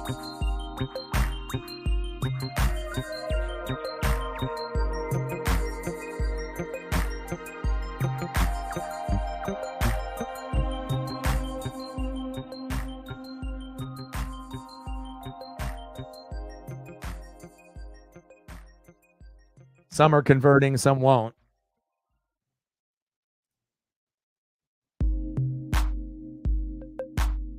I think that's about what is coming up. Let me one more. Let me see if this one will pop up. Let's see if this one will convert. I think I got one. Oh, damn it. That one did not convert. I had one more. That was a decent one. Let me see if I can get this one. Okay, I got one more. It won't fit the screen, but at least it's the teal that you want. Get the front Ichiro, side Ichiro, and then you'll get the reverse Ichiro. There we go.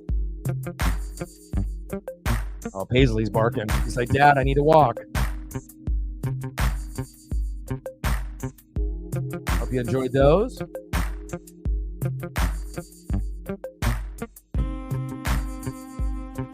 Let him know.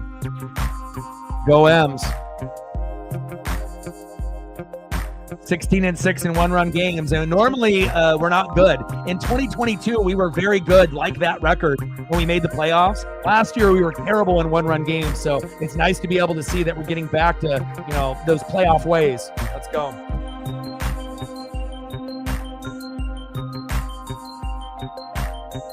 Oh, I'm not sure. I already went off the photo there.